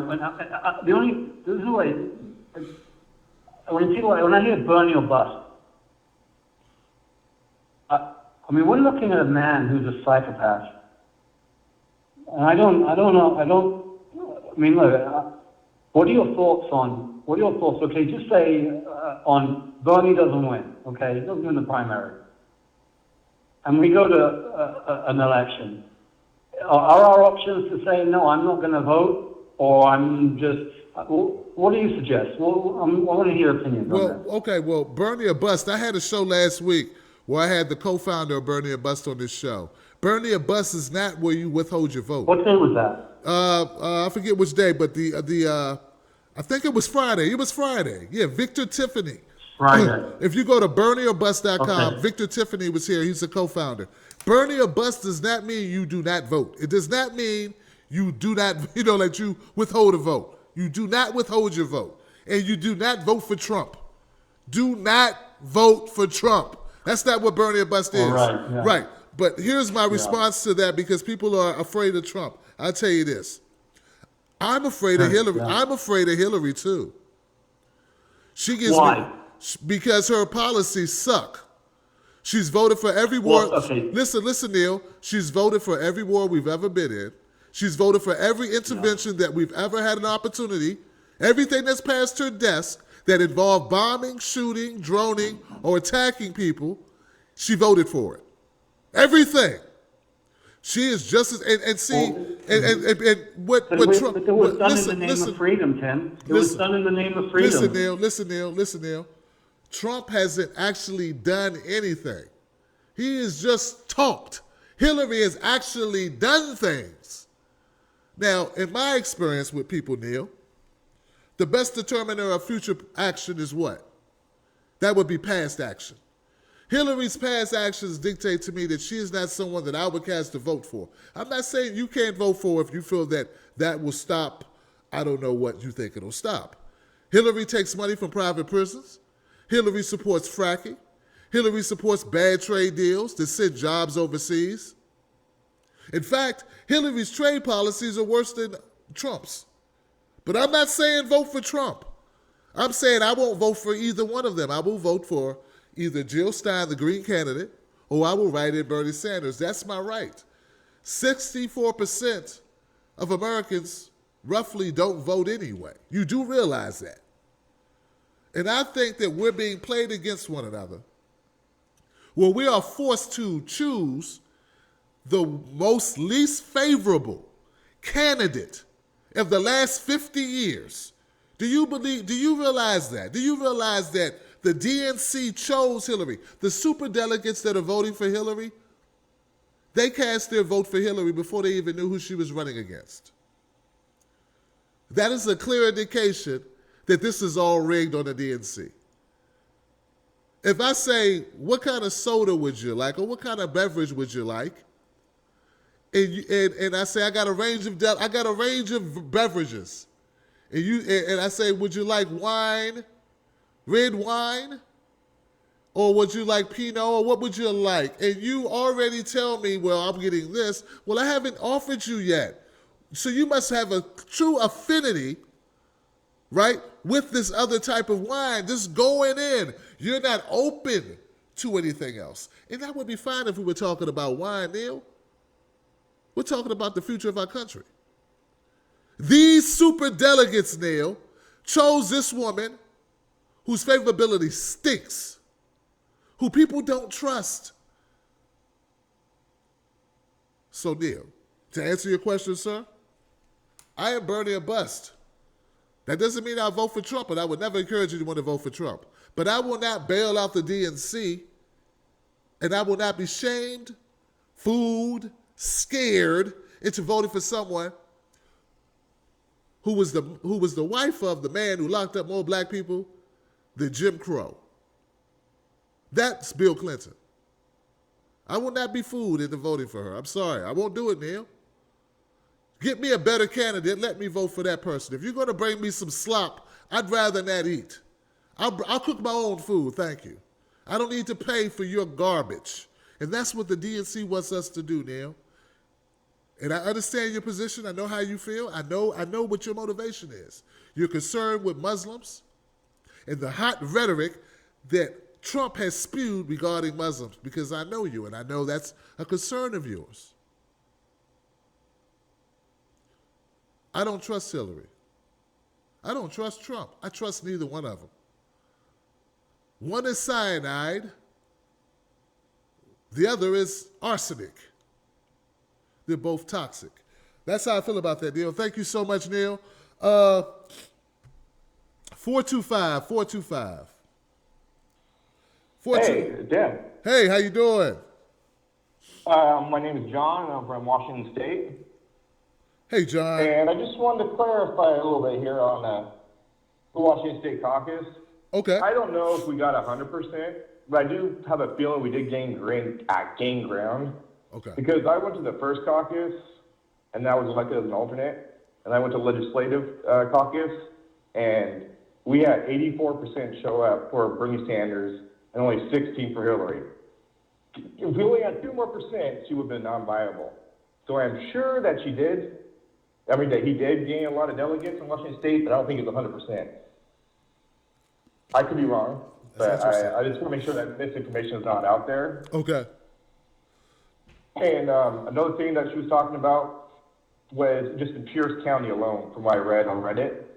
Okay. Where the caucus there voted that for their county, if they don't follow the superdelegates proportionally, that they will not get funding from the DNC. That's what the vote was for. Wow. Okay. Wow, that's interesting, man. I hadn't heard that. You know, John, I am kind of concerned because I talked about Washington State this morning, and I used some news clippings for my earlier show, and I didn't see any change. I think Bernie was talking about Sunday. They were writing about Washington State and saying how he didn't get any super delegates out of Washington State. But you said, when did that change? Oh, I'm not talking about superdelegates. No. Pledge delegates. What she was saying about, you know, how, yeah, pledge delegates. I'm sure okay. he gained ground because of my legislative caucus alone. Okay. We had 84% for Bernie, and it was less than that before at the first caucus. Oh, okay. My bad. No, Okay. but what I'm saying is, though, what the lady was talking about, how in Washington State or the caucus system, okay, that they had voted that superdelegates have to follow the rule of the people. Gotcha. That was just in Pierce County, one county of all of Washington State. Oh, one county. Oh, gotcha. Right. Right. Okay. But it did pass. And so they can bring that forward when they go to the state convention. I don't know how it works exactly, but just want to make sure the correct information is out there. Well, I appreciate you, John, man. I appreciate your phone call and giving us that information, man. And look, correct the record. If you have anyone who has information, even if it's me, man, like, you know, I try to do my best research, but if I'm wrong about something, please. This is too important. This is not about pride. This isn't about cool points. This is about, like you say, John, putting the best information out there. And if you say there's been a change, and hey, sometimes websites get it wrong too, or sometimes, you know, programs get it wrong. So I'm all for it. Please, man, correct the record if you can. And in fact, I want to give an applause to John for that.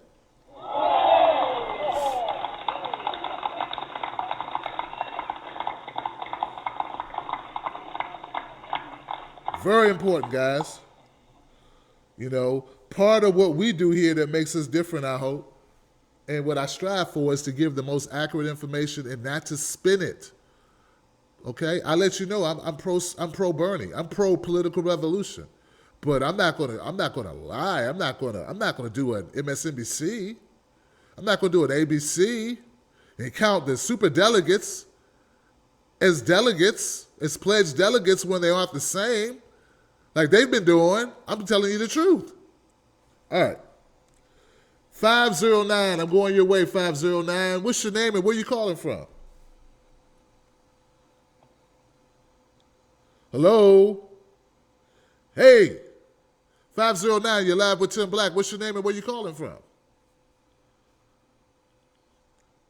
Okay, I'm assuming you got me on mute. 509, you have me on mute. I cannot hear you. And I'm just going to go to the next call in 3, 2. Bye, Felicia. 804.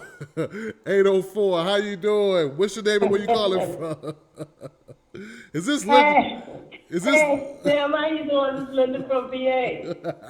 Are you just listening? How you doing? I'm doing good. Are you just listening, Linda? Yeah, I am. I'm just listening. I'm going to put you back on hold. Thank you, Linda. Linda laughing at my bye, Felicia. I love that too, man. Shout out to Iron Man Oz for giving me that sound clip, man. And also, see, here's the deal with these super delegates, guys. You know, we gotta let them know that you can't walk up with me talking about. You gonna eat your cornbread. You gonna eat your cornbread. Yeah, I'm gonna eat my cornbread. Why you all up in my face asking me about my cornbread? I don't know you. Nobody take no cornbread from me. Nobody taking no cornbread from me. That's right. Maybe I ought to eat your cornbread. And if they do try to take our cornbread, America, what we gonna do? There's gonna be consequences and repercussions. Gonna be some consequences and repercussions. All right, I'm going to 252. What's your name and where are you calling from, 252?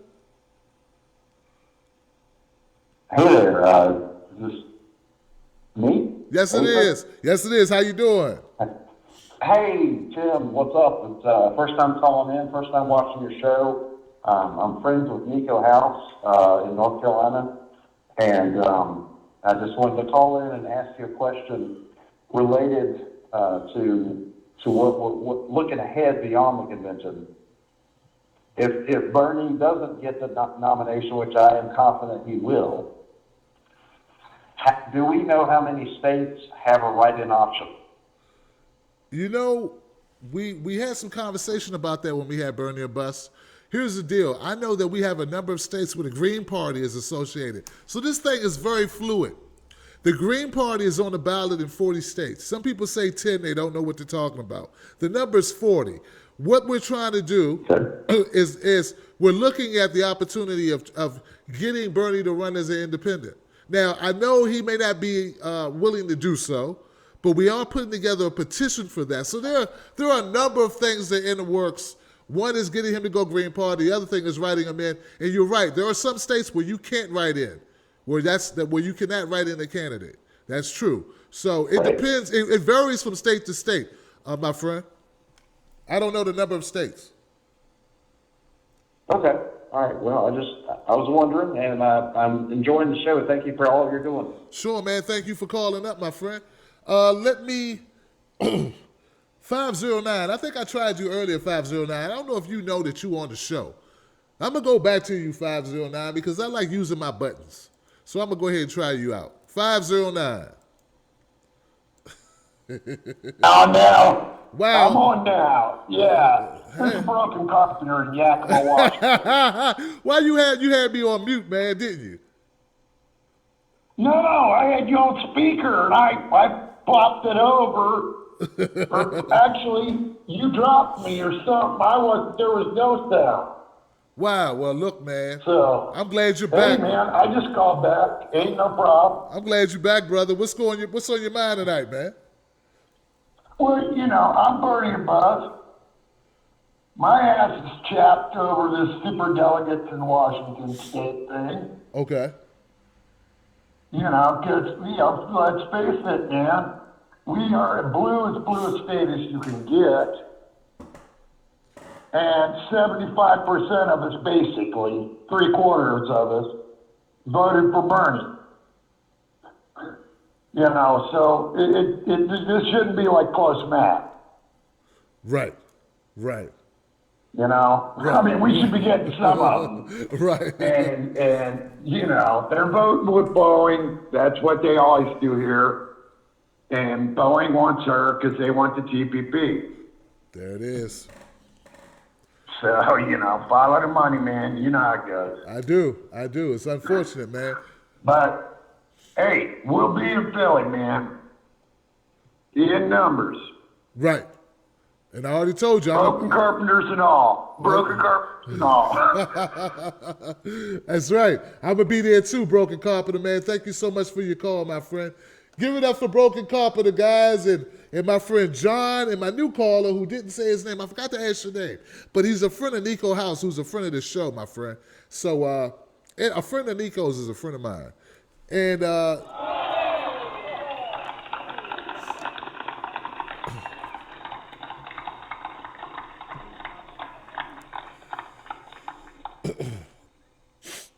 we talked about this briefly, and to kind of close out the show, I want to make sure people know this, man. There is a recourse for elected officials who do not abide with the will of the people. See, Politicians work for you and I. Some of them are under the delusion or live within the illusion that they work for themselves. But they don't sign their own paychecks. We sign their paychecks and we offer them an employment with a condition. With the condition that they will do the bidding of the people that elect them. That's the condition. Once we have the impression that you no longer are doing the bidding of the people that elect you, that's when you can be issued a pink slip. Now that pink slip won't come as quickly as some other professions where you get pink slips immediately. 3 strikes you out, late 2 days in a row, abandon your job, conduct unbecoming, behavior detrimental to the company. You know, all of these things that we deal with in the regular world. See, in the regular world, if you worked for an employer and you did not do what the agreement said, like if you worked at Walmart, your job was to stock shelves, and you decided, you know what, I'm not going to stock shelves the way I want, like the way my boss wants me to stock shelves. I'm going to stock shelves the way that helps me best. You know, the way I like to stock shelves, that makes me feel better. That makes me, I don't know, this makes my job better for me. I don't care what the people want who hired me. And see, that's what these superdelegates are doing. And I got news for you, superdelegates. I got news for you, people in power. You are going to get a pink slip. It's going to be signed courtesy of the public, courtesy of the citizenry of the United States, or whatever state, town, district that you belong to. And also know this, a letter of recommendation will come from yours truly, Tim Black, because I will spend time not bullying you. I'm not a bully. I'm a man with a bullhorn. 90 seconds. I'm a man with a bullhorn with the ability to make life a little difficult for you. But that's not about bullying. See, I can also be your champion. I will also champion you. If you decide to do it right, I will write you a letter of recommendation, either positive or negative. That's all dependent on what you decide to do. But know this, we have a long memory here. The Tim Black Show is a tool used for good or used for evil, all depending on who we're dealing with. 60 seconds. If you think that you can sell people up the river because you want to garner favor from the Clintons, you got another thing coming. Oh, you got another thing coming. You're going to learn something. You're going to learn today. You're going to learn today. I will make it my work over the next couple years to get rid of every Clinton line-toting, water-carrying, people backstabbing congressman, congresswoman, mayor, official. I want the hall monitor gone if he's been up here carrying water for the Clintons when he shouldn't. I won't stand for it. I will tweet, retweet, 10 seconds. Facebook, name drop, videotape, viral video you're behind, out of office. We're going to start naming names. We're going to start putting names with a face. We're going to start putting names with a face with the race, with the place, and the people that you displaced. And we're going to start replacing people like yourselves who are doing the bidding of the people who you think can put money in your pocket instead of the real people that put the money in your pocket. You need to be more worried about keeping your job than getting a new job with the Clinton campaign. You understand? Take that as a warning, not a threat. That's not bullying you. That's keeping it real with you. I'm putting you on notice. We are not going for it. That's it. You're going to sit around, you're going to mess around and think you're doing something and thinking you got everybody fooled and you thinking ain't nobody going to shine a light on you. You think Hillary owns the media. Well, you're going to find out come election time and your re-election, you're going to be sitting there looking at the screen and you're going to be like, oh my goodness. And all these things that are going to be said back to you is, let me try that again. Bye, Felicia. Bye, Felicia. So that's it. All right, guys. I I appreciate you all for being here tonight. You know how I do. Every night's a new show. I have a show tomorrow at noon. I'm not sure what the topics will be, but we'll take the most important news of the day and try to get that information out to you. Let me see if I can. Let's go ahead and do some shout outs for people who are still here. How about we do that? How about we show a little love to people that are who gave us their time this evening? I think it's a good idea. Dennis Schmidt. Dennis Schmidt, how you doing, Dennis Schmidt? Citizen Debs, you got my information. I got your information. Good to see you, Citizen Debs. Rebecca Hutchison. Carmelina Futar, thank you, Carmelina. Nancy Lockard, hey, Nancy, how you doing, sis? Good to see you as always. Hope things are going well. Nancy is a tireless worker for the welfare of other people. She's a tireless advocate for other people. Amazing what she does, actually. For some reason, I'm unable to scroll up, man. It's like locked up. I'm streaming, but it won't let me scroll up. Well, here we go. Now it's going. Biology 24able, Bad Wolf Time Lady. We are the media now. That's right. And this media isn't brought and paid for. And if it is brought and paid for, it's brought and paid for with sweat equity. That's 2.5 years of sweat put into this program. And the people that fund this program are who? My viewers. So if you are one of those viewers, thank you so much for contributing to this show. I don't owe Hillary nothing. Zero. Zilch. Nada. I'm not looking for a job with the Clintons. I don't want to kiss no butts of the Clintons. None of that. Oh, come on, Tim Black. Come on, Tim. Tim, I could definitely put you up in a nice hotel. I know a lot of people in D.C. Go to hell, Bill. Go right to hell. Don't pick up no ice water, nothing. Don't pack bags, just go. Because I'm not interested in kissing butt. I will not sell my soul to make a few more dollars. Shout out to Susan Jacobson, Red Eye, Liberty Not a License, J Ghost, Liberty Not a License, my man Iron Man Oz and One Eye Rap for moderating the queue and trying to keep people honest. Janet Moore, thank you for your phone call. I think that was you, Janet. Janet Moore said write-ins are allowed in 43 states. I didn't want to guess, Janet. I wish I would have looked and saw your comment. I don't know. So to my friend who called, who was a friend of Nico House, who said how many states allow write-ins? The number, according to Janet Moore, is 43. All right? John Shields says, feel the burn.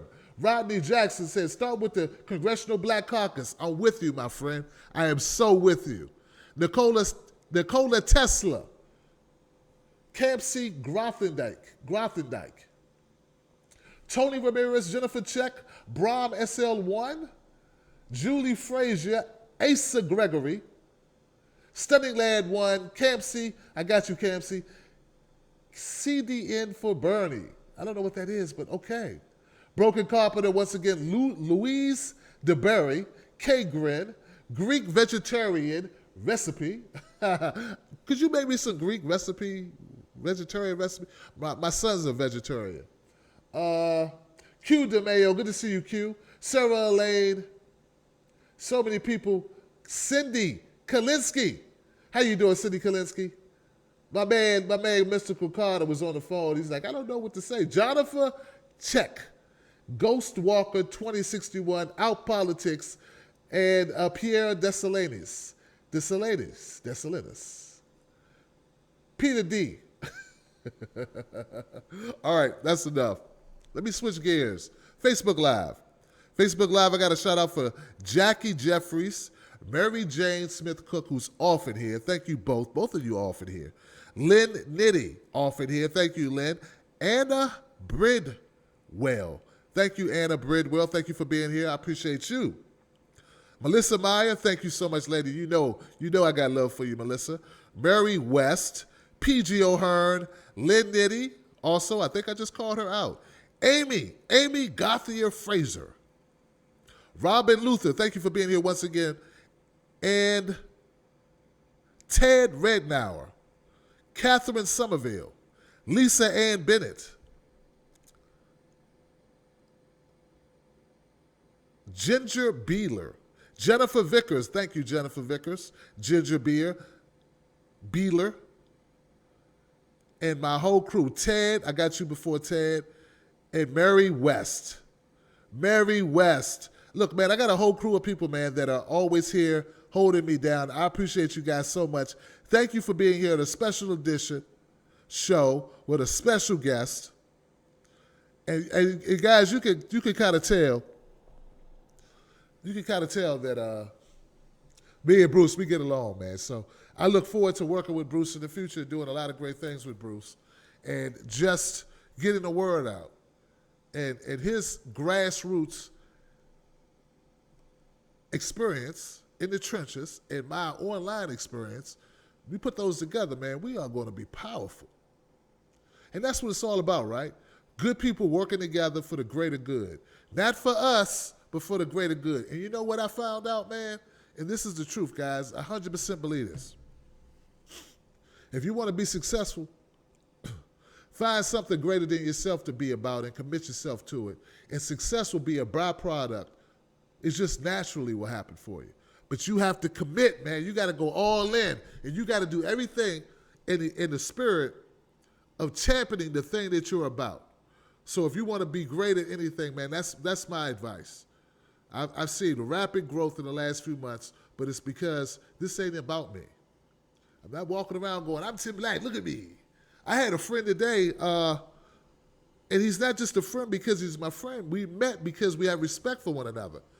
We respect each other's work ethic. H.A. Goodman, he wrote an article today in Huffington Post. Excuse me. And this is like the third one. And he mentioned me. You know, he mentioned me, put my video in there, and he mentioned me in the body of the text.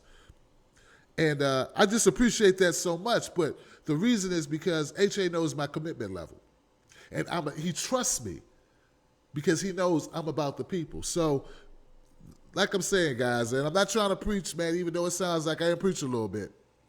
I just believe that when you make it about something bigger than yourself, you can't go wrong. You can't go wrong. So anyway, guys, thank you so much for tuning into the show. I'm out of here. Look, if you can do it, please give to the show. The show runs on Capitol. We got to have lights. In fact, I need new lights. This light sucks. But they were a good starter kit. I got clamp lights on these, and this one doesn't even have a shade. Look at this light. No shade on light. So, you know, I need stuff, guys. So look, if you can help out, go to Patreon, Tim's Take Live, and that's where you can do a monthly donation.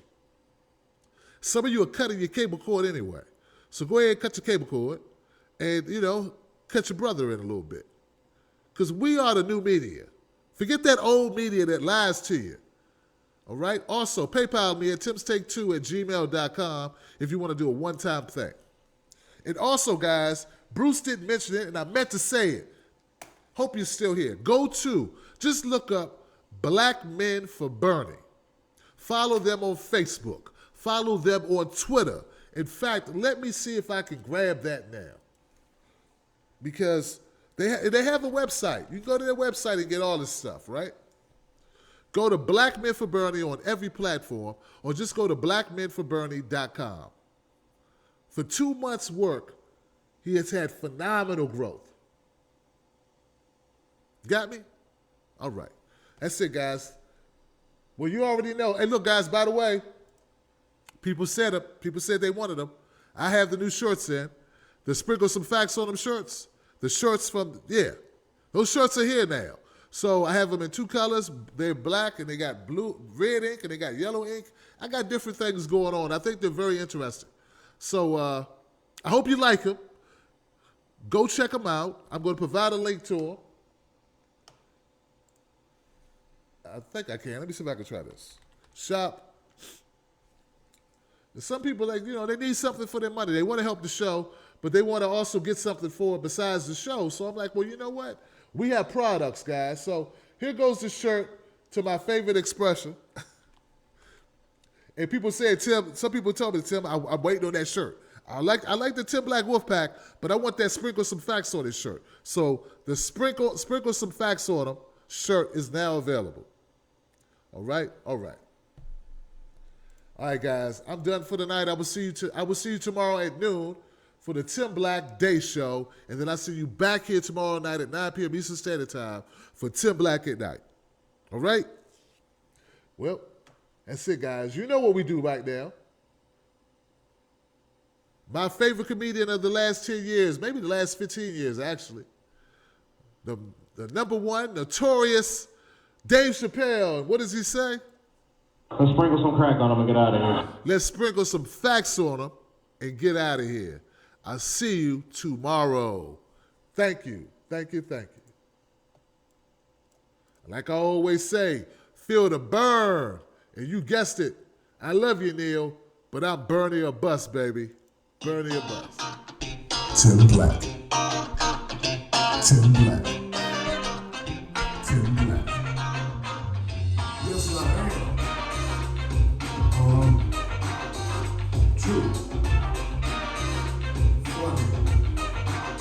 Tim Black. I am TimBlack.com. Tim Black.